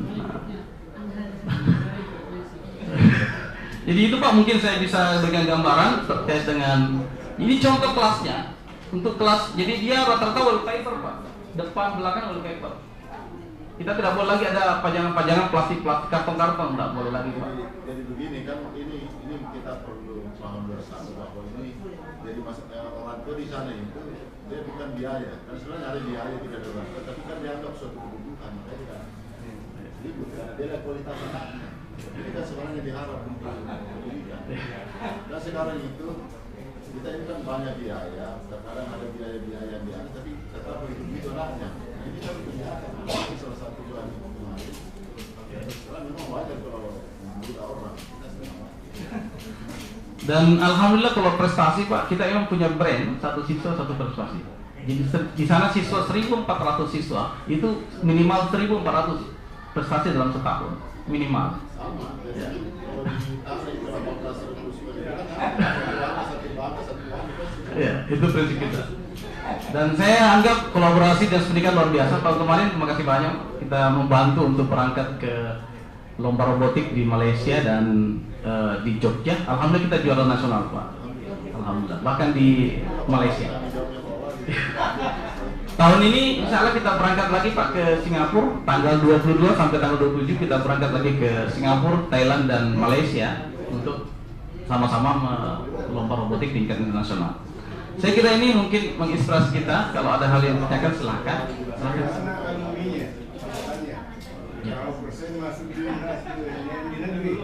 Ini SMP Pak. Ini Sanawiyah Pak. Sanawiyah. Tapi kan harusnya juga dia tetap tahu dari Iya. Bisa Pak saya sampaikan. Karena ada anggota komisi hari dia menyebut itulah kemarin kenapa sih tidak sebutkan. Jadi ada sesuatu hal yang kami berikan bantuan untuk berangkat. Kemarin penjelasan memang dari kami. Saya bilang sini bisa bantu di sini. Ya, alhamdulillah Pak Kadis luar biasa. kalimatnya yang nanti saya kasih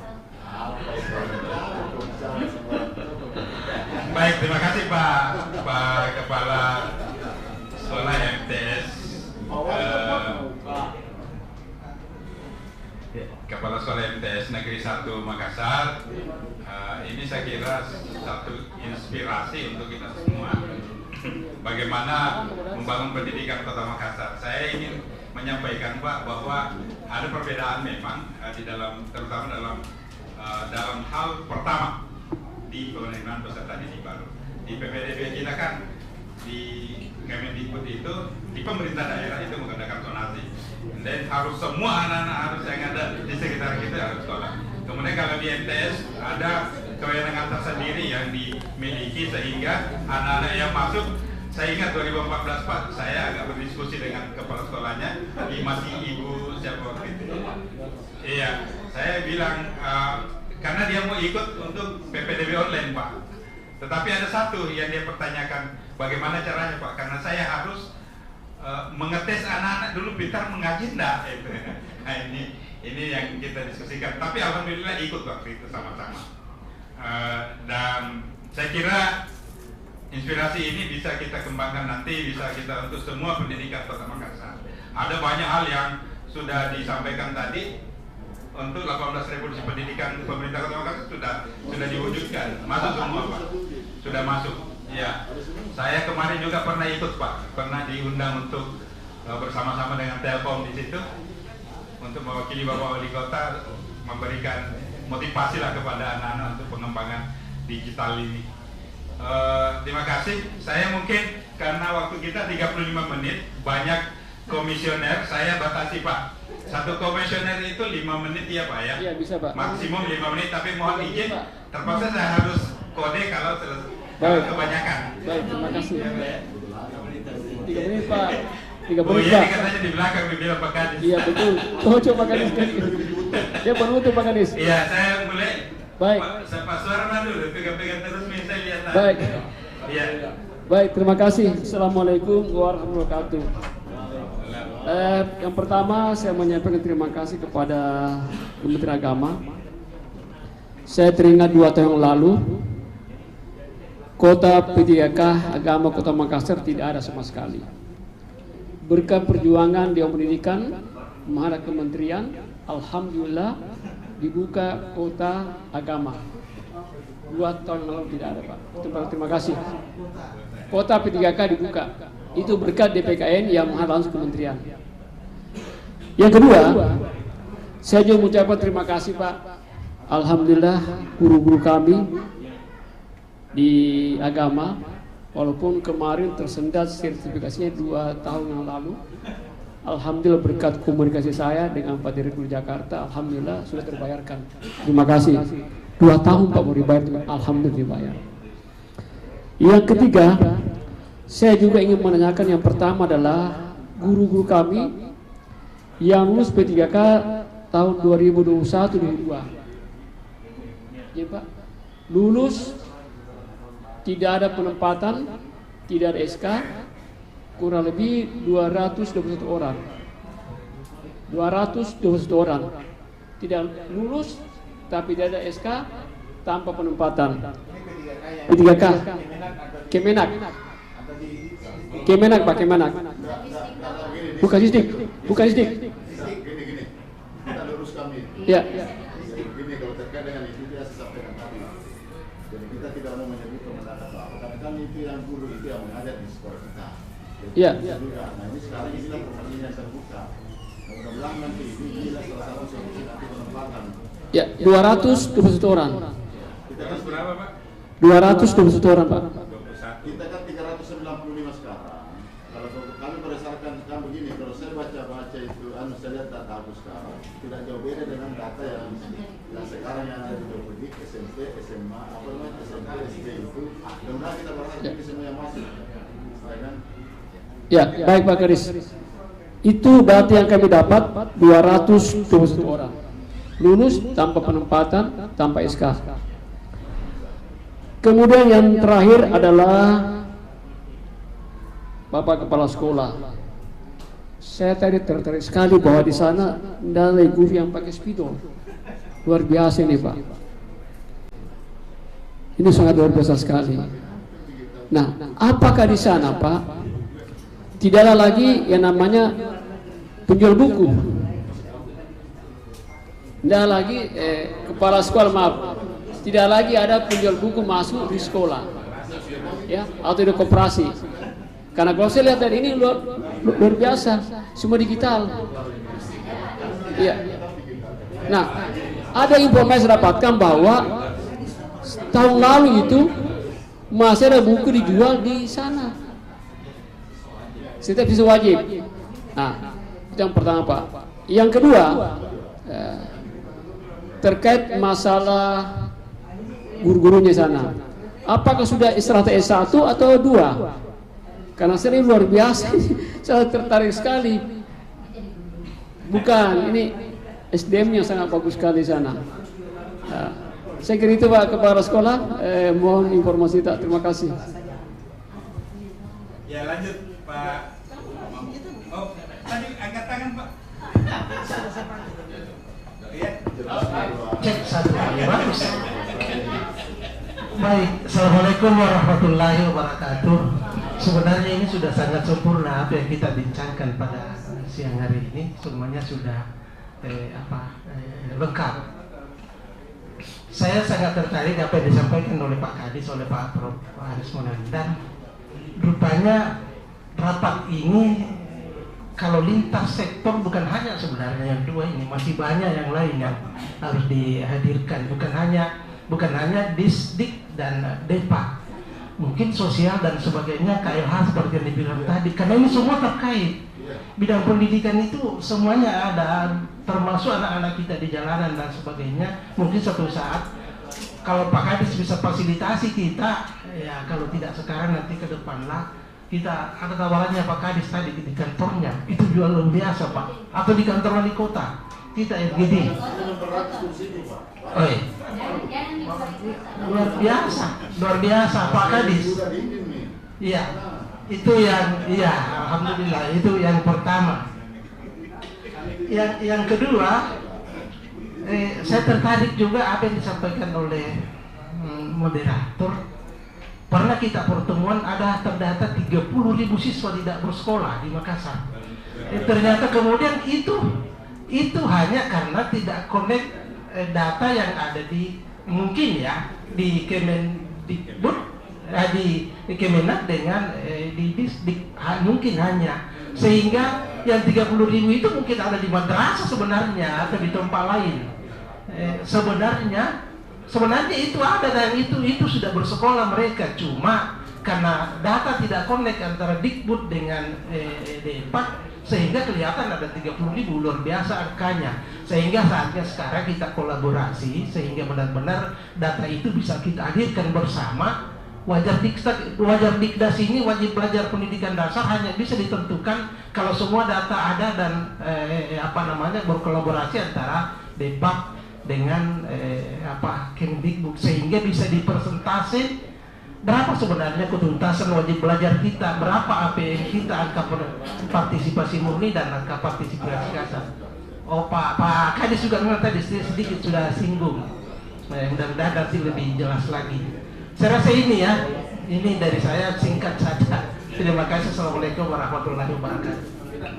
Ya, satu saya highlight dulu untuk penyampaian Pak Mahmud tadi bahwa next kita FGD begini kita perlibatan semua pihak, semua ada OPD yang harus terlibat, yang harus kita undang untuk kita bicara sama-sama bagaimana menuntaskan, bagaimana menjadikan pendidikan Kota Makassar jauh lebih baik ke depan. Pak Prof. Saya bertanggapi dulu lanjut Prof. Ini sekarang kan kita inilah kewenangan kita selalu kita mengambil kan ini dasar basis perencanaan, makanya saya bantah kemarin itu bahwa ada 13.000 apa ya? 30 Pak David. Ya, 30. Saya langsung bantah, buktikan, saya bisa buktikan hanya 4.000 hanya perlu sekolah. Kan sekarang tidak bisa berbeda, mana itu? Sekarang kan itu orang banyak yang putus sekolah, baru satu sih. Nah sekarang saya berbatas data akurat. Makanya saya bantah itu Prof. Ini yang merusak, akhirnya nanti pada saat perencanaan ada keuangan tidak bisa jalan dengan baik, tidak bisa kita secara. Sekarang target yang betul adalah yang ada di Dapodik yang berproses. Nah sekarang yang belum kelihatan juga di situ, makanya pelibatan RT/RW sekarang. Saya bilang sama RT/RW, kalau ada anak yang belum disita, jawabnya Anda karena warganya, Anda yang lebih tahu. Nah itu yang kami butuh laporan melalui camat keluar kerjanya. Ini menjadi ya, kalau sekarang Prof begini, ada begini, harus sama nunggu biasa berbulan-bulan, kasihkan kakaknya, kasihkan anunya, bagaimana berintervensi dan tidak ada orang?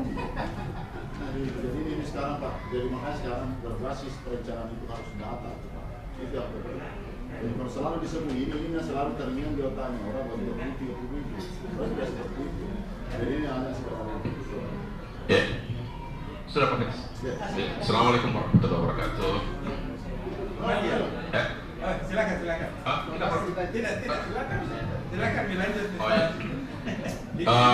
Saya tadi mendengar dan itu kami Dewan Pendidikan sudah memantau beberapa tahun lalu. Itu pendidikan tahfiz Pak. Banyak memang itu pendidikan tahfiz itu yang tidak formal, tidak punya izin, tapi langsung beroperasi. Dan itu prosesnya sudah lama. Ada yang sudah mau ujian belum terdaftar. Dan setelah kita tanya, beliau mengatakan kami tidak perlu ijazah. Kami tidak perlu ijazah. Saya butuh ilmu agama. Ada kelompok seperti itu, Prof. Dan ini banyak. Satu ketika ternyata juga mereka setelah tahu dia ijazah, ada juga yang menyesal. Ini yang siswanya, wah kalau begitu sekolah apa ini tidak ada ijazah. Mau jadi mendaftar juga sudah tidak bisa, seperti yang dikatakan Pak Sekretaris tadi.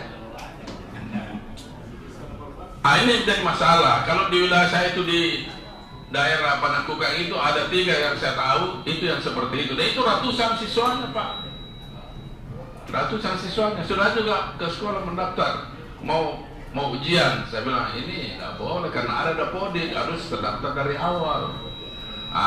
Nah kalau begitu nggak bisa sekolah lain, nggak bisa sekolah.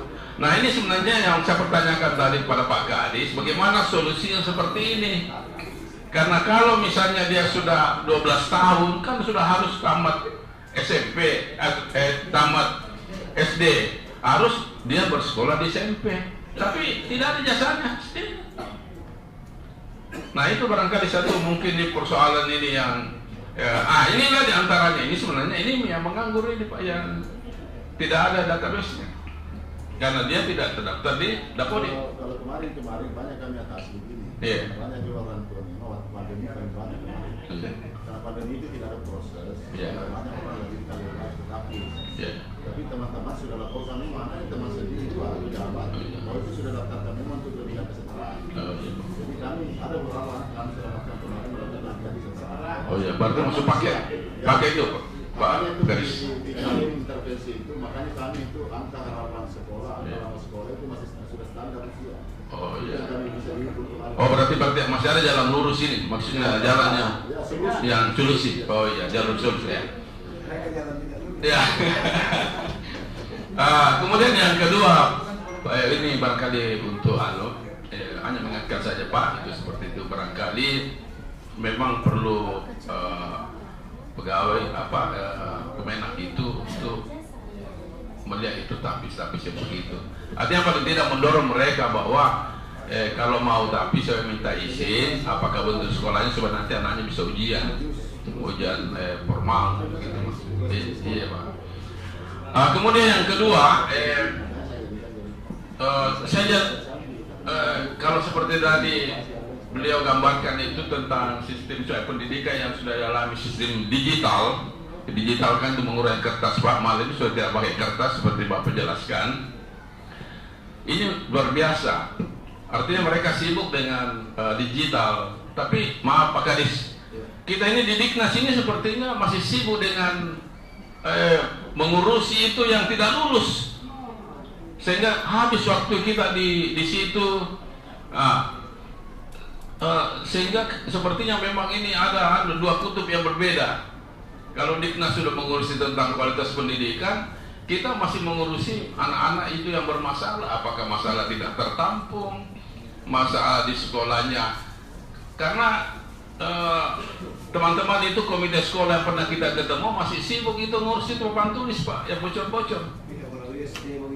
Iya, tidak ada, ya itu Pak. Jadi mereka itu masih urus itu, kita bisa bayangkan. Padahal mereka sudah digital.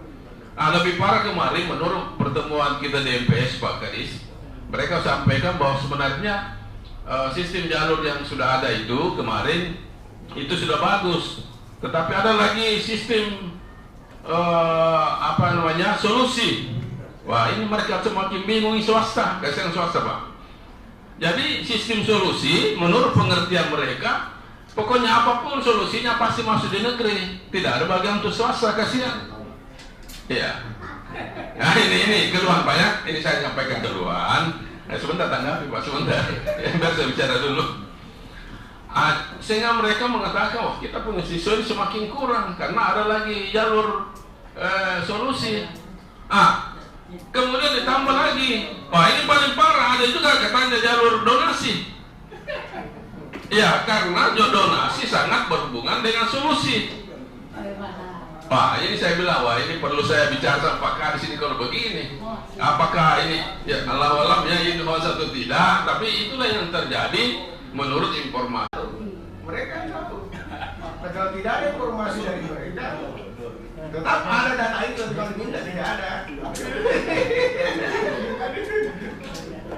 Jadi persoalannya sebenarnya di situ ya. Itu yang kita sangat perlukan. Jadi mudah-mudahan dengan debat itu meskipun perbedaan waktu itu tidak menjadi masalah. Kalau soal waktu berbeda penerimaan masih siswa baru dan sebagainya, yang penting kan akhirnya data itu akan ketemu. Ya. Ini yang saya kira sangat perlu sehingga ke depan ini angka APS itu sudah bisa pasti tidak bisa kurang.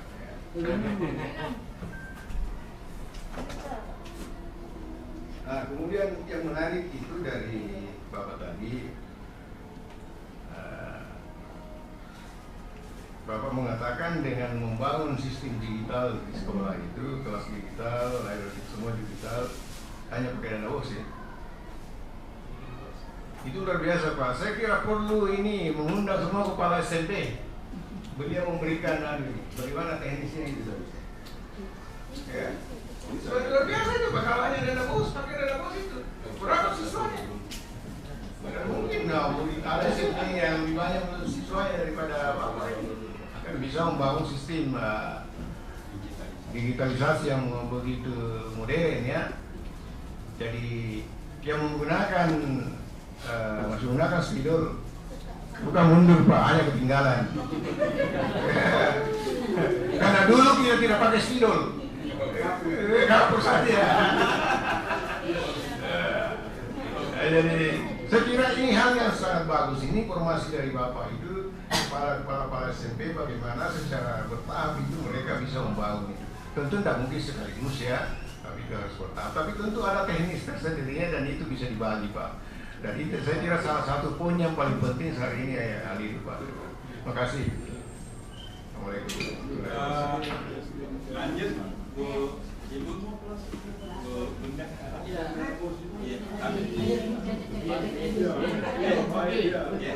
Oh Ibu, siapa tahu mau menyampaikan sedikit. Nanti ditutup juga sama Ibu. Oh iya. Izin gitu.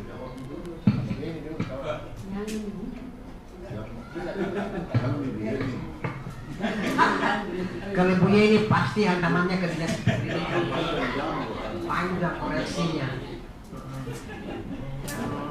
Saya langsung aja tujukan kepada yang mewakili kami. Yang tadi satu statement aja, karena itu saya tersinggung. Saya akan Majelis Taklim.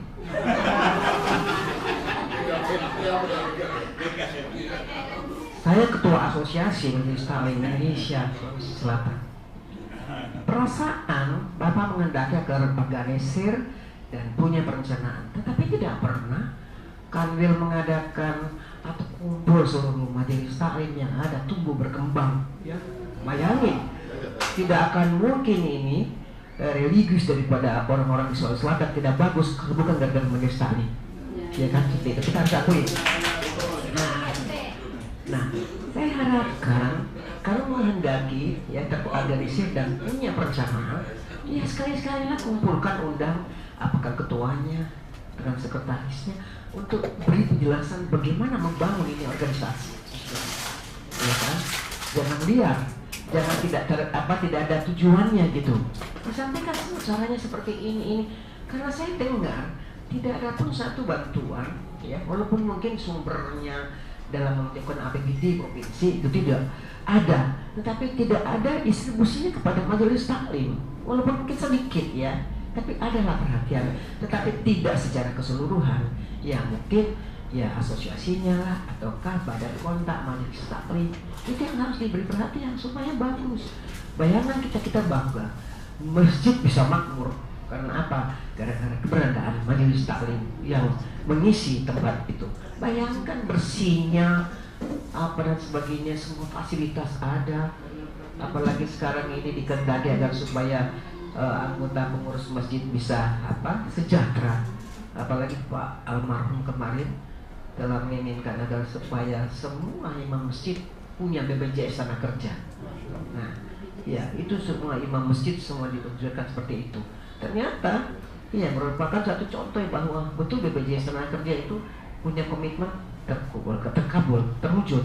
Karena Pak Amin kemarin itu dapat klaim karena meninggal ya sebagai ketua DNI dapat itu diserahkan kemarin. Contoh seperti itu supaya mereka percaya bahwa ada kesejahteraan, diberi perhatian kepada para imam. Kasihan juga mereka, tidak ada gajinya, tidak ada apanya. Setelah dia sakit, setelah mati, nggak ada lagi yang bisa memberikan. Walaupun itu yayasan punya apalah, tidak ada duitnya, tidak bisa memberikan. Tapi kalau ibu bisa kerja memberikan, alhamdulillah. Itu saya sarankan Pak, kita sampaikan Pak Anwil bahwa kalau memang ada anggaran hibah peruntukan untuk peningkatan kualitas agama, tolonglah majelis taklim diperhatikan seperti itu. Terus satu lagi Pak MTS, ya kita bangga aja bahwa punya lab IT, sistem belajar mengajar menggunakan IT dan sebagainya. Tetapi satu kekurangan anak-anak kita setelah dia menggunakan digital, dia melenceng kemana-mana karena dia mampu, sudah tahu, sampai nonton porno, sampai melihat contoh-contoh yang tidak baik. Nah, kita jangan bangga karena apa? Beberapa negara luar yang telah kembali untuk bisa ada sedikit keseimbangan antara pengetahuan untuk menulis dengan pakai digital. Karena dia tidak tahu menulis lagi, disuruh menulis. Tolong tulis nggak tahu menulis. tulisannya jelek sekali, lari-lari seperti naik gunung kayak grafik seperti itu. Nah ini perlu, jangan kita terlalu bangga dengan digital ya, karena segalanya merusak. Saya alhamdulillah karena kemarin saya baca Kementerian Pendidikan Kebudayaan telah berkolaborasi dengan Kementerian Agama, dengan Dinas Sosial, dengan Komnas. Karena akhir-akhir ini begitu banyak ya hal-hal yang merusak anak kita. Karena apa? Kita tidak berkolaborasi dengan dinas-dinas yang terkait atau institusi yang bisa memberikan bagaimana cara untuk keluar dari masalah yang kita hadapi. Seperti itu, untuk diketahui saja supaya nanti kami bisa kolaborasi juga ya, seperti itu. Oke, makasih. Saya pindah ke Bu Yen. Pak Nina tidak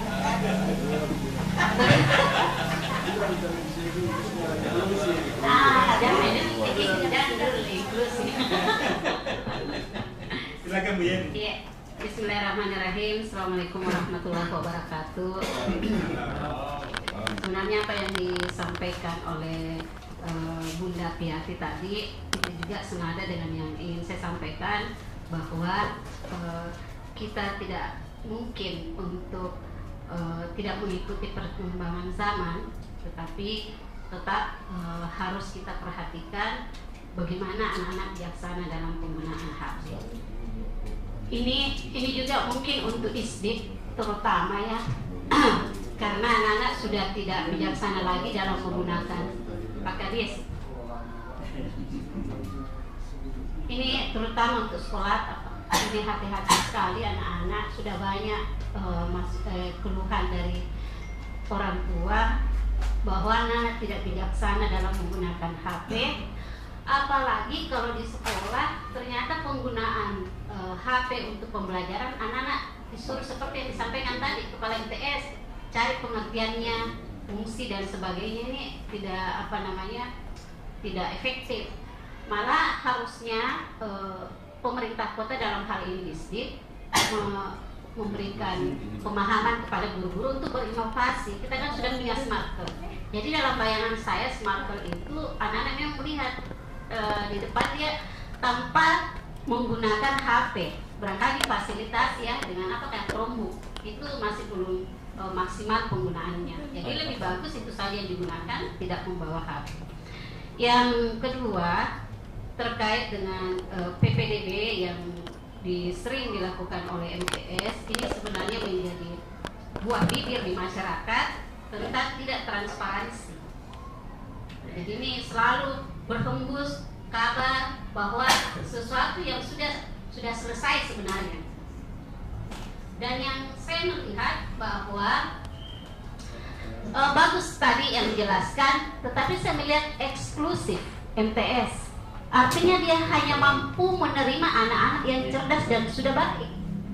Padahal tantangan terbesar kita adalah anak-anak yang tidak memiliki karakter harusnya dibina menjadi berkarakter baik. Dan itu mereka tidak diberikan ruang.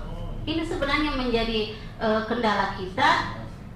Ini anak-anak selalu identik, anak yang tidak cerdas, ekonomi tidak menengah ke bawah, sekolahnya juga sekolah yang suka tidak suka harus diterima.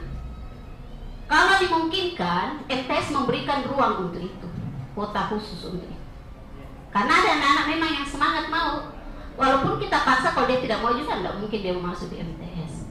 Dan yang ketiga, ini menjadi prestise buruk. Tahun lalu habis 30 juz tidak diterima di MTS. Dan ini anak teman saya yang sudah kembali ke Jawa. Ini akan menjadi cerita. Itu yang pertama dan terakhir. Alasannya adalah harus ada mekanisme tes lagi yang harus diikuti. Tes apa yang tertinggi di dalam agama kalau bukan hafiz? Ya. Kembali ke pondok tahfiz, barangkali saya punya masukan. Anak-anak untuk belajar hafiz, tidak semua anak itu mau. Jadi kita tetap harus mengapresiasi ketika seorang anak mau belajar tahfiz. Bagaimana caranya supaya dia bisa juga bisa juga diterima di sekolah umum? Kalau memungkinkan kita buat aturan main bahwa mereka terdaftar di sekolah yang nantinya mereka mengikuti pelajaran umum. Ada sebuah pondok tahfiz dan ini sudah berlangsung 5 angkatan. Dia punya kurikulum 1 tahun 30 juz. Seminggu targetnya 1 juz. Jadi dalam sebulan itu 3 juz. 3 juz kali 10 30. Jadi ya target 10 bulan itu 30 juz. Jadi sebenarnya kita juga membutuhkan anak-anak hafiz supaya kota kita ini penuh berkah. Tetapi itu tadi ya, kita tidak boleh memisahkan anak-anak dari dunia pendidikan, mempelajari ilmu yang lainnya. Jadi saya pikir kita tidak berada di dalam yang antipati dengan yang tahfiz, tapi kita juga tidak berada yang memberikan ruang lah buat anak-anak yang memang karena tidak bisa anak-anak menghafal itu dicampur-campur. Dia menghafal lalu dia sekolah umum, nggak mungkin, karena dia harus steril. Nah, begitu baik kurikulum yang saya pelajari sama teman saya. Jadi memang nggak bisa, dia harus dikarantina dulu. Tapi itu prosesnya hanya setahun. Jadi dimungkinkan untuk kembali ke sekolah. Dan hal yang paling penting sebenarnya yang saya melirik ini adalah kurikulum pendidikan agama Islam di sekolah. Kalau bisa kita perhatikan kembali. Ini mudah-mudahan saya salah ya. Karena seingat saya kalau kurikulum di SD itu sudah mengajarkan tentang fikih. Terlalu berat itu buat anak-anak. Apalagi kalau perhitungan zakat, mudah-mudahan tidak ada lagi. Karena untuk apa anak-anak tahu zakat? Dia saja tidak punya kewajiban untuk berzakat. Barangkali muatan-muatan karakter untuk anak-anak di kurikulum pendidikan agama Islam itu memang disesuaikan dengan usia anak dan lebih kepada karakter seperti itu. Saya lupa dulu apa program tak dulu itu Pak Kadis. Barangkali perlu kita pesantren sekolah, apa itu dulu bahasa tak? Pesantren kilat. Bukan, pesantren kilat kan yang ada kita memang integrasi dengan Depak itu hari waktu di balik kota. Itu harus kita kembalikan. Iya, belajar agama 2 jam seminggu. Bagaimana ceritanya itu? Nah, barangkali ini yang perlu kita perhatikan. Dan yang terakhir ini terhadap yang kalau ingin disamakan dengan sekolah negeri, pembiayaan pastilah berbeda. MTS tidak mungkin. Jangan coba-coba komite meminta sama orang tua, habis kita. DPRD dan distrik pasti habis. Iya. Jadi untuk itu pastinya kita berharap ya pada teman-teman MTS ke depan jauh lebih transparansi dalam PPDB. Kita ingin meminimalisir berita-berita sumbang di luar sana dan memberikan kuota buat anak-anak kita yang tidak berkarakter sehingga mereka bisa juga merasakan pendidikan yang baik. Saya pikir itu dari saya. Assalamualaikum warahmatullahi wabarakatuh. Terima kasih Bu Yani, Pak Lapa, Bu Nada ya. Oke. Kalau gitu saya langsung ke Pak Kadis, mungkin ada tambahan Pak. Silakan Pak. Ya, terima kasih. Jadi saya hanya menjawab dengan Pak Sarir. Kalian itu kalau Pak Prof itu memang seperti itu data. Kenapa saya bilang selalu membantah data itu Prof? Dan tidak seperti itu. Ya.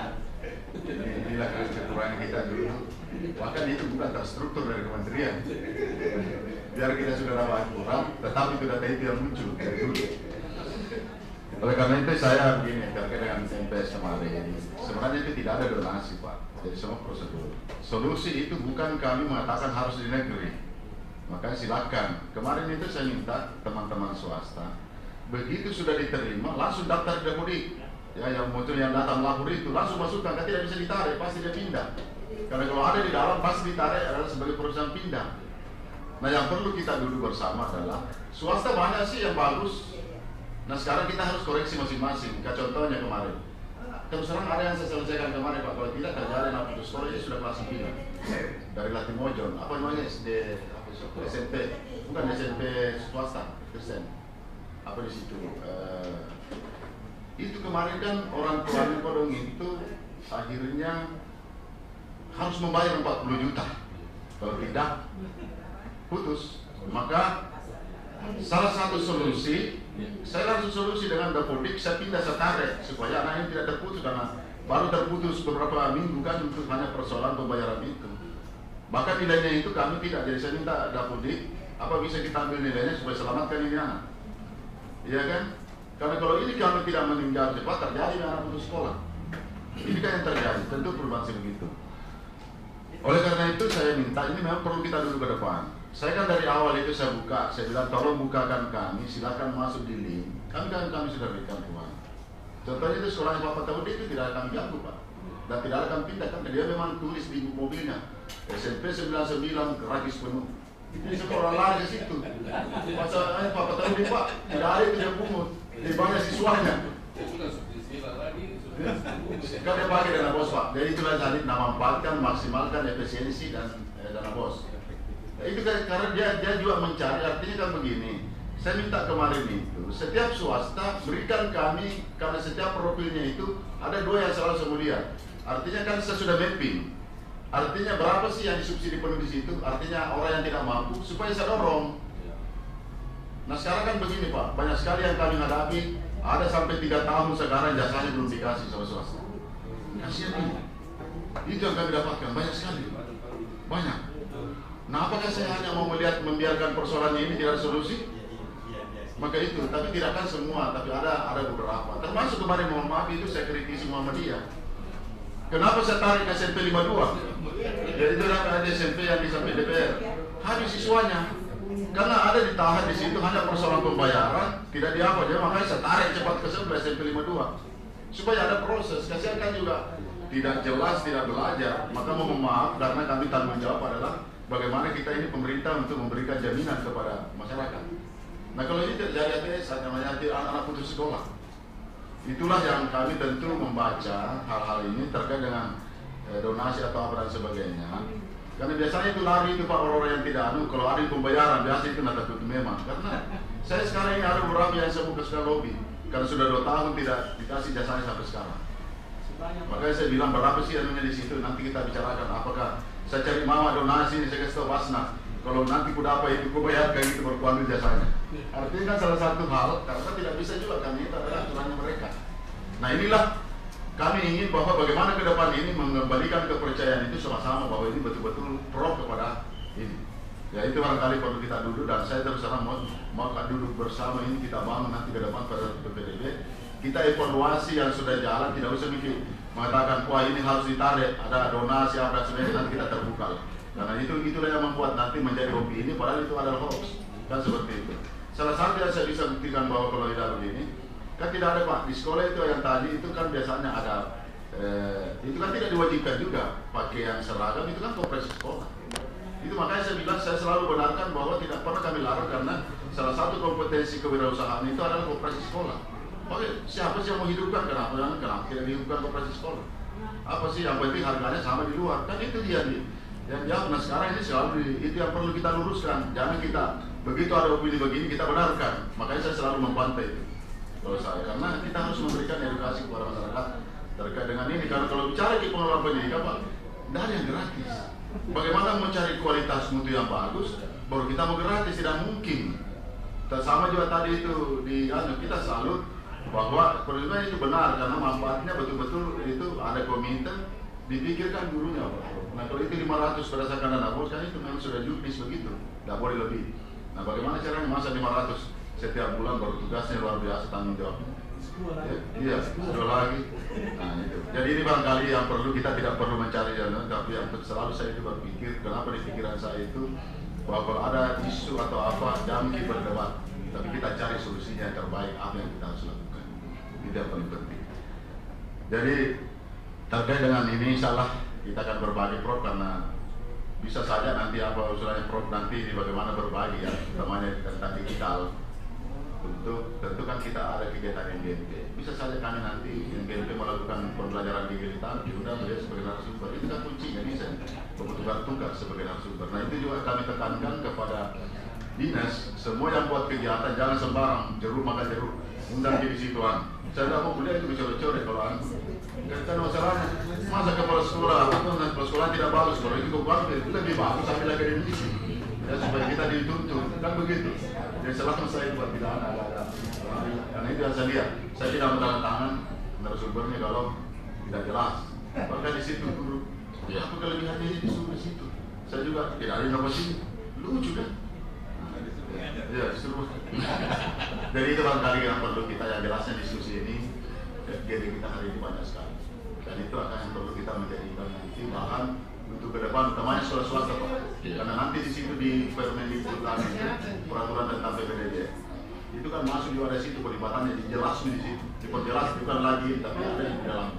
Nah, kita mau peran-peran kita keterbukaan. Kalau Bu Jenny tadi menyatakan kita kan butuh transparansi. Nah itu yang saya sampaikan kemarin. Saya juga butuh juga dari swasta.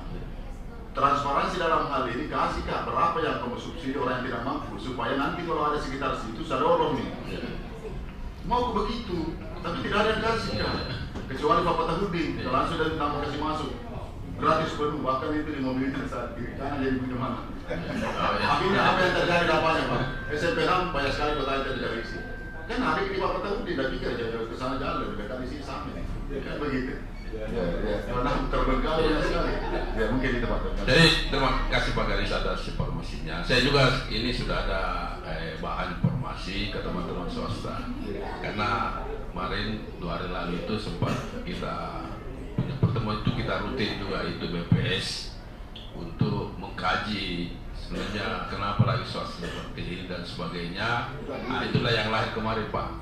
Jadi saya bilang saya ada pertemuan RGPD bersama Pak Gadis. Kalau bisa Pak, saya bilang kalau ada rutinitas. Iya, jadi itu juga nanti perlu saya sampaikan bahwa lebih bagus kalau sumbesnya langsung kita dengar ya dari Pak Gadis. Oke, terima kasih Pak Gadis. Iya, terima kasih Bapak Ibu sekalian. Ini sudah jam 12. Saya ingin menyampaikan beberapa hal yang mungkin menjadi highlight dari FGD kita hari ini. Yang pertama, ada perlu klarifikasi Pak. Oh ya. Bukan yang kesalahan itu money tidak masuk. Saya pernah ceritakan sama supaya tidak ada. Kalau tes tahu tidak ada, jelaskan ada di situ. Mandi yang maksud di mana itu sebelah. Betul di Ini lain Pak, lain nanti. Oh iya, silakan. Silakan Pak, silakan. Baik, Bapak Ibu, saya langsung saja terkait dengan tadi ada sedikit diskusi yang perlu sama-sama kita perbaiki terkait dengan PPDB. Yang jelas kita mengharapkan semua anak siswa bisa masuk untuk berprestasi. Karena memang madrasahnya tuntutannya prestasi. Jadi kami di MTS, karena dia kan madrasah unggulan Pak, beda dengan sekolah lain. Dia memang madrasah unggulan akademik, ada SK-nya dari Dirjen Pendis. Jadi memang kita mengharapkan ada tuntutan Pak, harus ada prestasi tingkat nasional dan internasional. Jadi kemarin kita itu sempat juara nasional KSM Pak, kompetisi sains madrasah, itu berat sekali. Tapi kita bisa meraih sulsel Pak, juara 2 mata pelajaran IPA se-Indonesia. Itu kan suatu prestasi yang luar biasa Pak. Terus untuk program tahfiz, sebenarnya ini yang kita lakukan di madrasah. Jadi dari pagi jam 7 sampai jam 3 itu reguler Pak. Setelah reguler dia masuk tahfiz. Berapa jam? Sampai 5:30 Pak. Jadi anak di MT 1 pulangnya 5:30. Jadi dia tidak punya rumah tahfiz, enggak. Memang di madrasah. Dan kami kalau dikatakan kami misalnya menolak iuran tahfiz Pak, enggak Pak, karena memang kami data baik-baik. Justru yang kemarin yang banyak lolos di jalur afirmasi Pak, itu orang tahfiz. Orang yang punya modal tahfiz. Nah, justru di reguler jarang yang hafal-hafal masuk di situ, yang penerimaan lewat jalur reguler. Tapi penerimaan lewat afirmasi itu banyak anak tahfiz. Dan itu rata-rata anak tahfiz ketika lolos di situ dia langsung masuk di kelas tahfiz. Ini kita persiapkan. Jadi tidak akan mungkin kita menolak anak tahfiz karena kita punya program tahfiz. Itu yang mohon maaf ini ketika saya sampaikan seperti itu. Tapi itu menjadi evaluasi buat kami ke depannya, masukan. Yang jelas kami butuh orang tahfiz Pak, karena kami punya program tahfiz. Ada 6 kelas di situ program tahfiz. Kemudian yang kedua terkait dengan tadi katakan bagaimana terkait dengan PBM, bisa saja ada kesannya membuka film-film yang tidak tidak berkarakter, tidak diharapkan. Kami punya aturan Pak di sana. Jadi sana itu anak-anak ketika sudah masuk di pintu pertama itu masih bisa bawa HP. Tapi sudah masuk di pintu kedua Pak, nggak bisa bawa HP. HP-nya bisa dipakai karena kita kan pakai tablet Pak. Pakai tablet. Jadi bukan HP Pak, tablet. Terus HP-nya tabletnya dipakai pada saat PBM. Setelah PBM masukkan ada memang kotaknya kita siapkan. Locker dikunci Pak. Yang bisa buka hanya wali kelas dan ketua kelas. Jadi pada saat PBM berjalan, tapi setelah PBM dimasukkan kembali. Jadi tidak ada berkeliaran bawa HP-HP Pak, tidak ada. Jadi punya attitude jadi kita tetap digital. Iya, kita digital tapi kita punya aturan itu. Ya. Kemudian untuk tadi dikatakan menulis dengan tidak menggunakan spidol, tetap ada spidol Pak, tapi itu hanya alternatif ketika mati lampu. Iya. Kemudian buku paket tadi Pak, kan terus terang saya sampaikan saja, kami kan menduplikasi dari luar negeri Pak. Ini kemarin kami menduplikasi dari SMP Myeongdong, Korea, jadi Seoul International University. Di sana Pak luar biasa pembelajarannya. Tetap ada buku paketnya Pak. Jepang juga ada buku paketnya Pak. Ada buku referensi wajib. Jadi di koperasi itu kita siapkan layanan saja. Yang mau membeli silakan, yang tidak tergantung kemampuan masing-masing.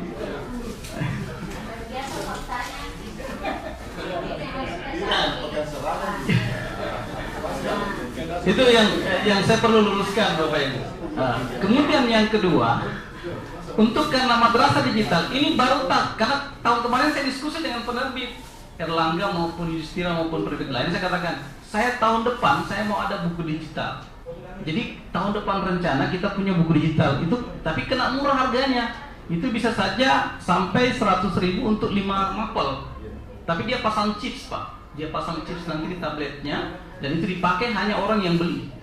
Dan kalau habis tahunnya terhapus sendiri karena sistem. Itu namanya buku digital, bukan buku elektronik, buku digital memang khusus itu. Itu akan kena murah nanti, jadi mungkin tidak sampai berapa ratus ribu saja harganya, sudah terakomodir kebutuhan anak-anak. Itu untuk tahun depan, dan itu buku digitalnya sudah ada Pak, dari Erlangga, Yudhistira dan sebagainya. Itu yang saya perlu garis bawahi Pak untuk. Terima kasih Pak. Ya, jadi terakhir mungkin Pak saya ingin sampaikan bahwa kami niatnya berinovasi. Kami mau bahwasanya anggaran yang diberikan pemerintah di seluruh Indonesia itu sama semua berdasarkan jumlah siswa. Artinya apa? Kami mau mengedukasi seluruh kepala madrasah maupun seluruh kepala sekolah di seluruh Indonesia bahwa kita bisa berubah untuk menjadi madrasah digital tergantung bagaimana kita mengelola anggaran efektif efisien. Itu yang membuat saya terinspirasi untuk kita semua bahwa MT1 bisa Pak karena hanya dari sumber dana bos saja. Dengan sistem nanti mengurangi biaya operasional, mengurangi biaya ATK. Kan kita sudah paperless. Proses dengan ya, itu kita lakukan. Terus tadi terakhir ada pertanyaan SDM-nya Pak. Di sana guru-guru kami sudah pasti sarjana Pak, kena SMP, minimal S1, kemudian S2 Pak, dan ada sementara proses untuk S3. Jadi di sana guru-gurunya awalnya Pak juga kompetensinya lemah, tapi kita membangun. Ada namanya kami buat namanya tim revolusi pembelajaran 5.0. Itu yang bergerak Pak, tim IT Pak, yang bergerak. Itu yang bergerak untuk mensukseskan digital. Jadi kita SK-kan memang sebagai namanya guru penggerak atau tim revolusi pembelajaran 5.0 yang harus sama dengan luar negeri. Tidak boleh kita berbeda. Saya kira itu Pak mungkin masukan kami. Terima kasih banyak. Terima kasih Pak. Saya kira kesimpulan kita hari ini bahwa memang masih diperlukan koordinasi, kolaborasi yang harus dibangun kembali ya antara Distrik Kota Makassar dengan Kemenak. Kemudian yang kedua, ini peringatan untuk kita Pak Bahak bahwa perlu ada media pendidikan Pak yang selalu mengangkat hal-hal yang baik untuk pendidikan Kota Makassar. Saya stressing ini Pak, hal-hal yang baik. Saya sengaja angkat. Yang ketiga, tadi kita memang tujuan kita adalah bagaimana apa yang diperlukan standar pelayanan minimal pendidikan, ya, dan kemudian Human Development Index IPM Kota Makassar itu memerlukan data yang konkret, sehingga antara Kemenak dengan Kemendikbud ini perlu terus membangun, perlu terus untuk melakukan FGD. Nanti akan difasilitasi oleh Dinas Pendidikan. mungkin akan setiap bulan atau setiap 2 bulan ada FGD antara semua pemangku kepentingan di dalam pendidikan. Terima kasih. Wassalamualaikum warahmatullahi wabarakatuh, dan saya persilakan Bu Yeni untuk langsung ya. Kenapa saya langsung? Kalau gitu, baik Bapak Ibu sekalian yang saya hormati, saya ingin menyampaikan terima kasih Pak Kadis telah hadir, Pak Prof telah memberikan banyak hal yang mewakili Kemenak Provinsi Sulawesi Selatan. Terima kasih Pak. Terima kasih yang mewakili MTS dan teman-teman komisioner Dewan Pendidikan Kota Makassar. Mari kita bersama-sama menutup acara FGD pada hari ini dengan membaca hamdalah. Alhamdulillahirabbil alamin.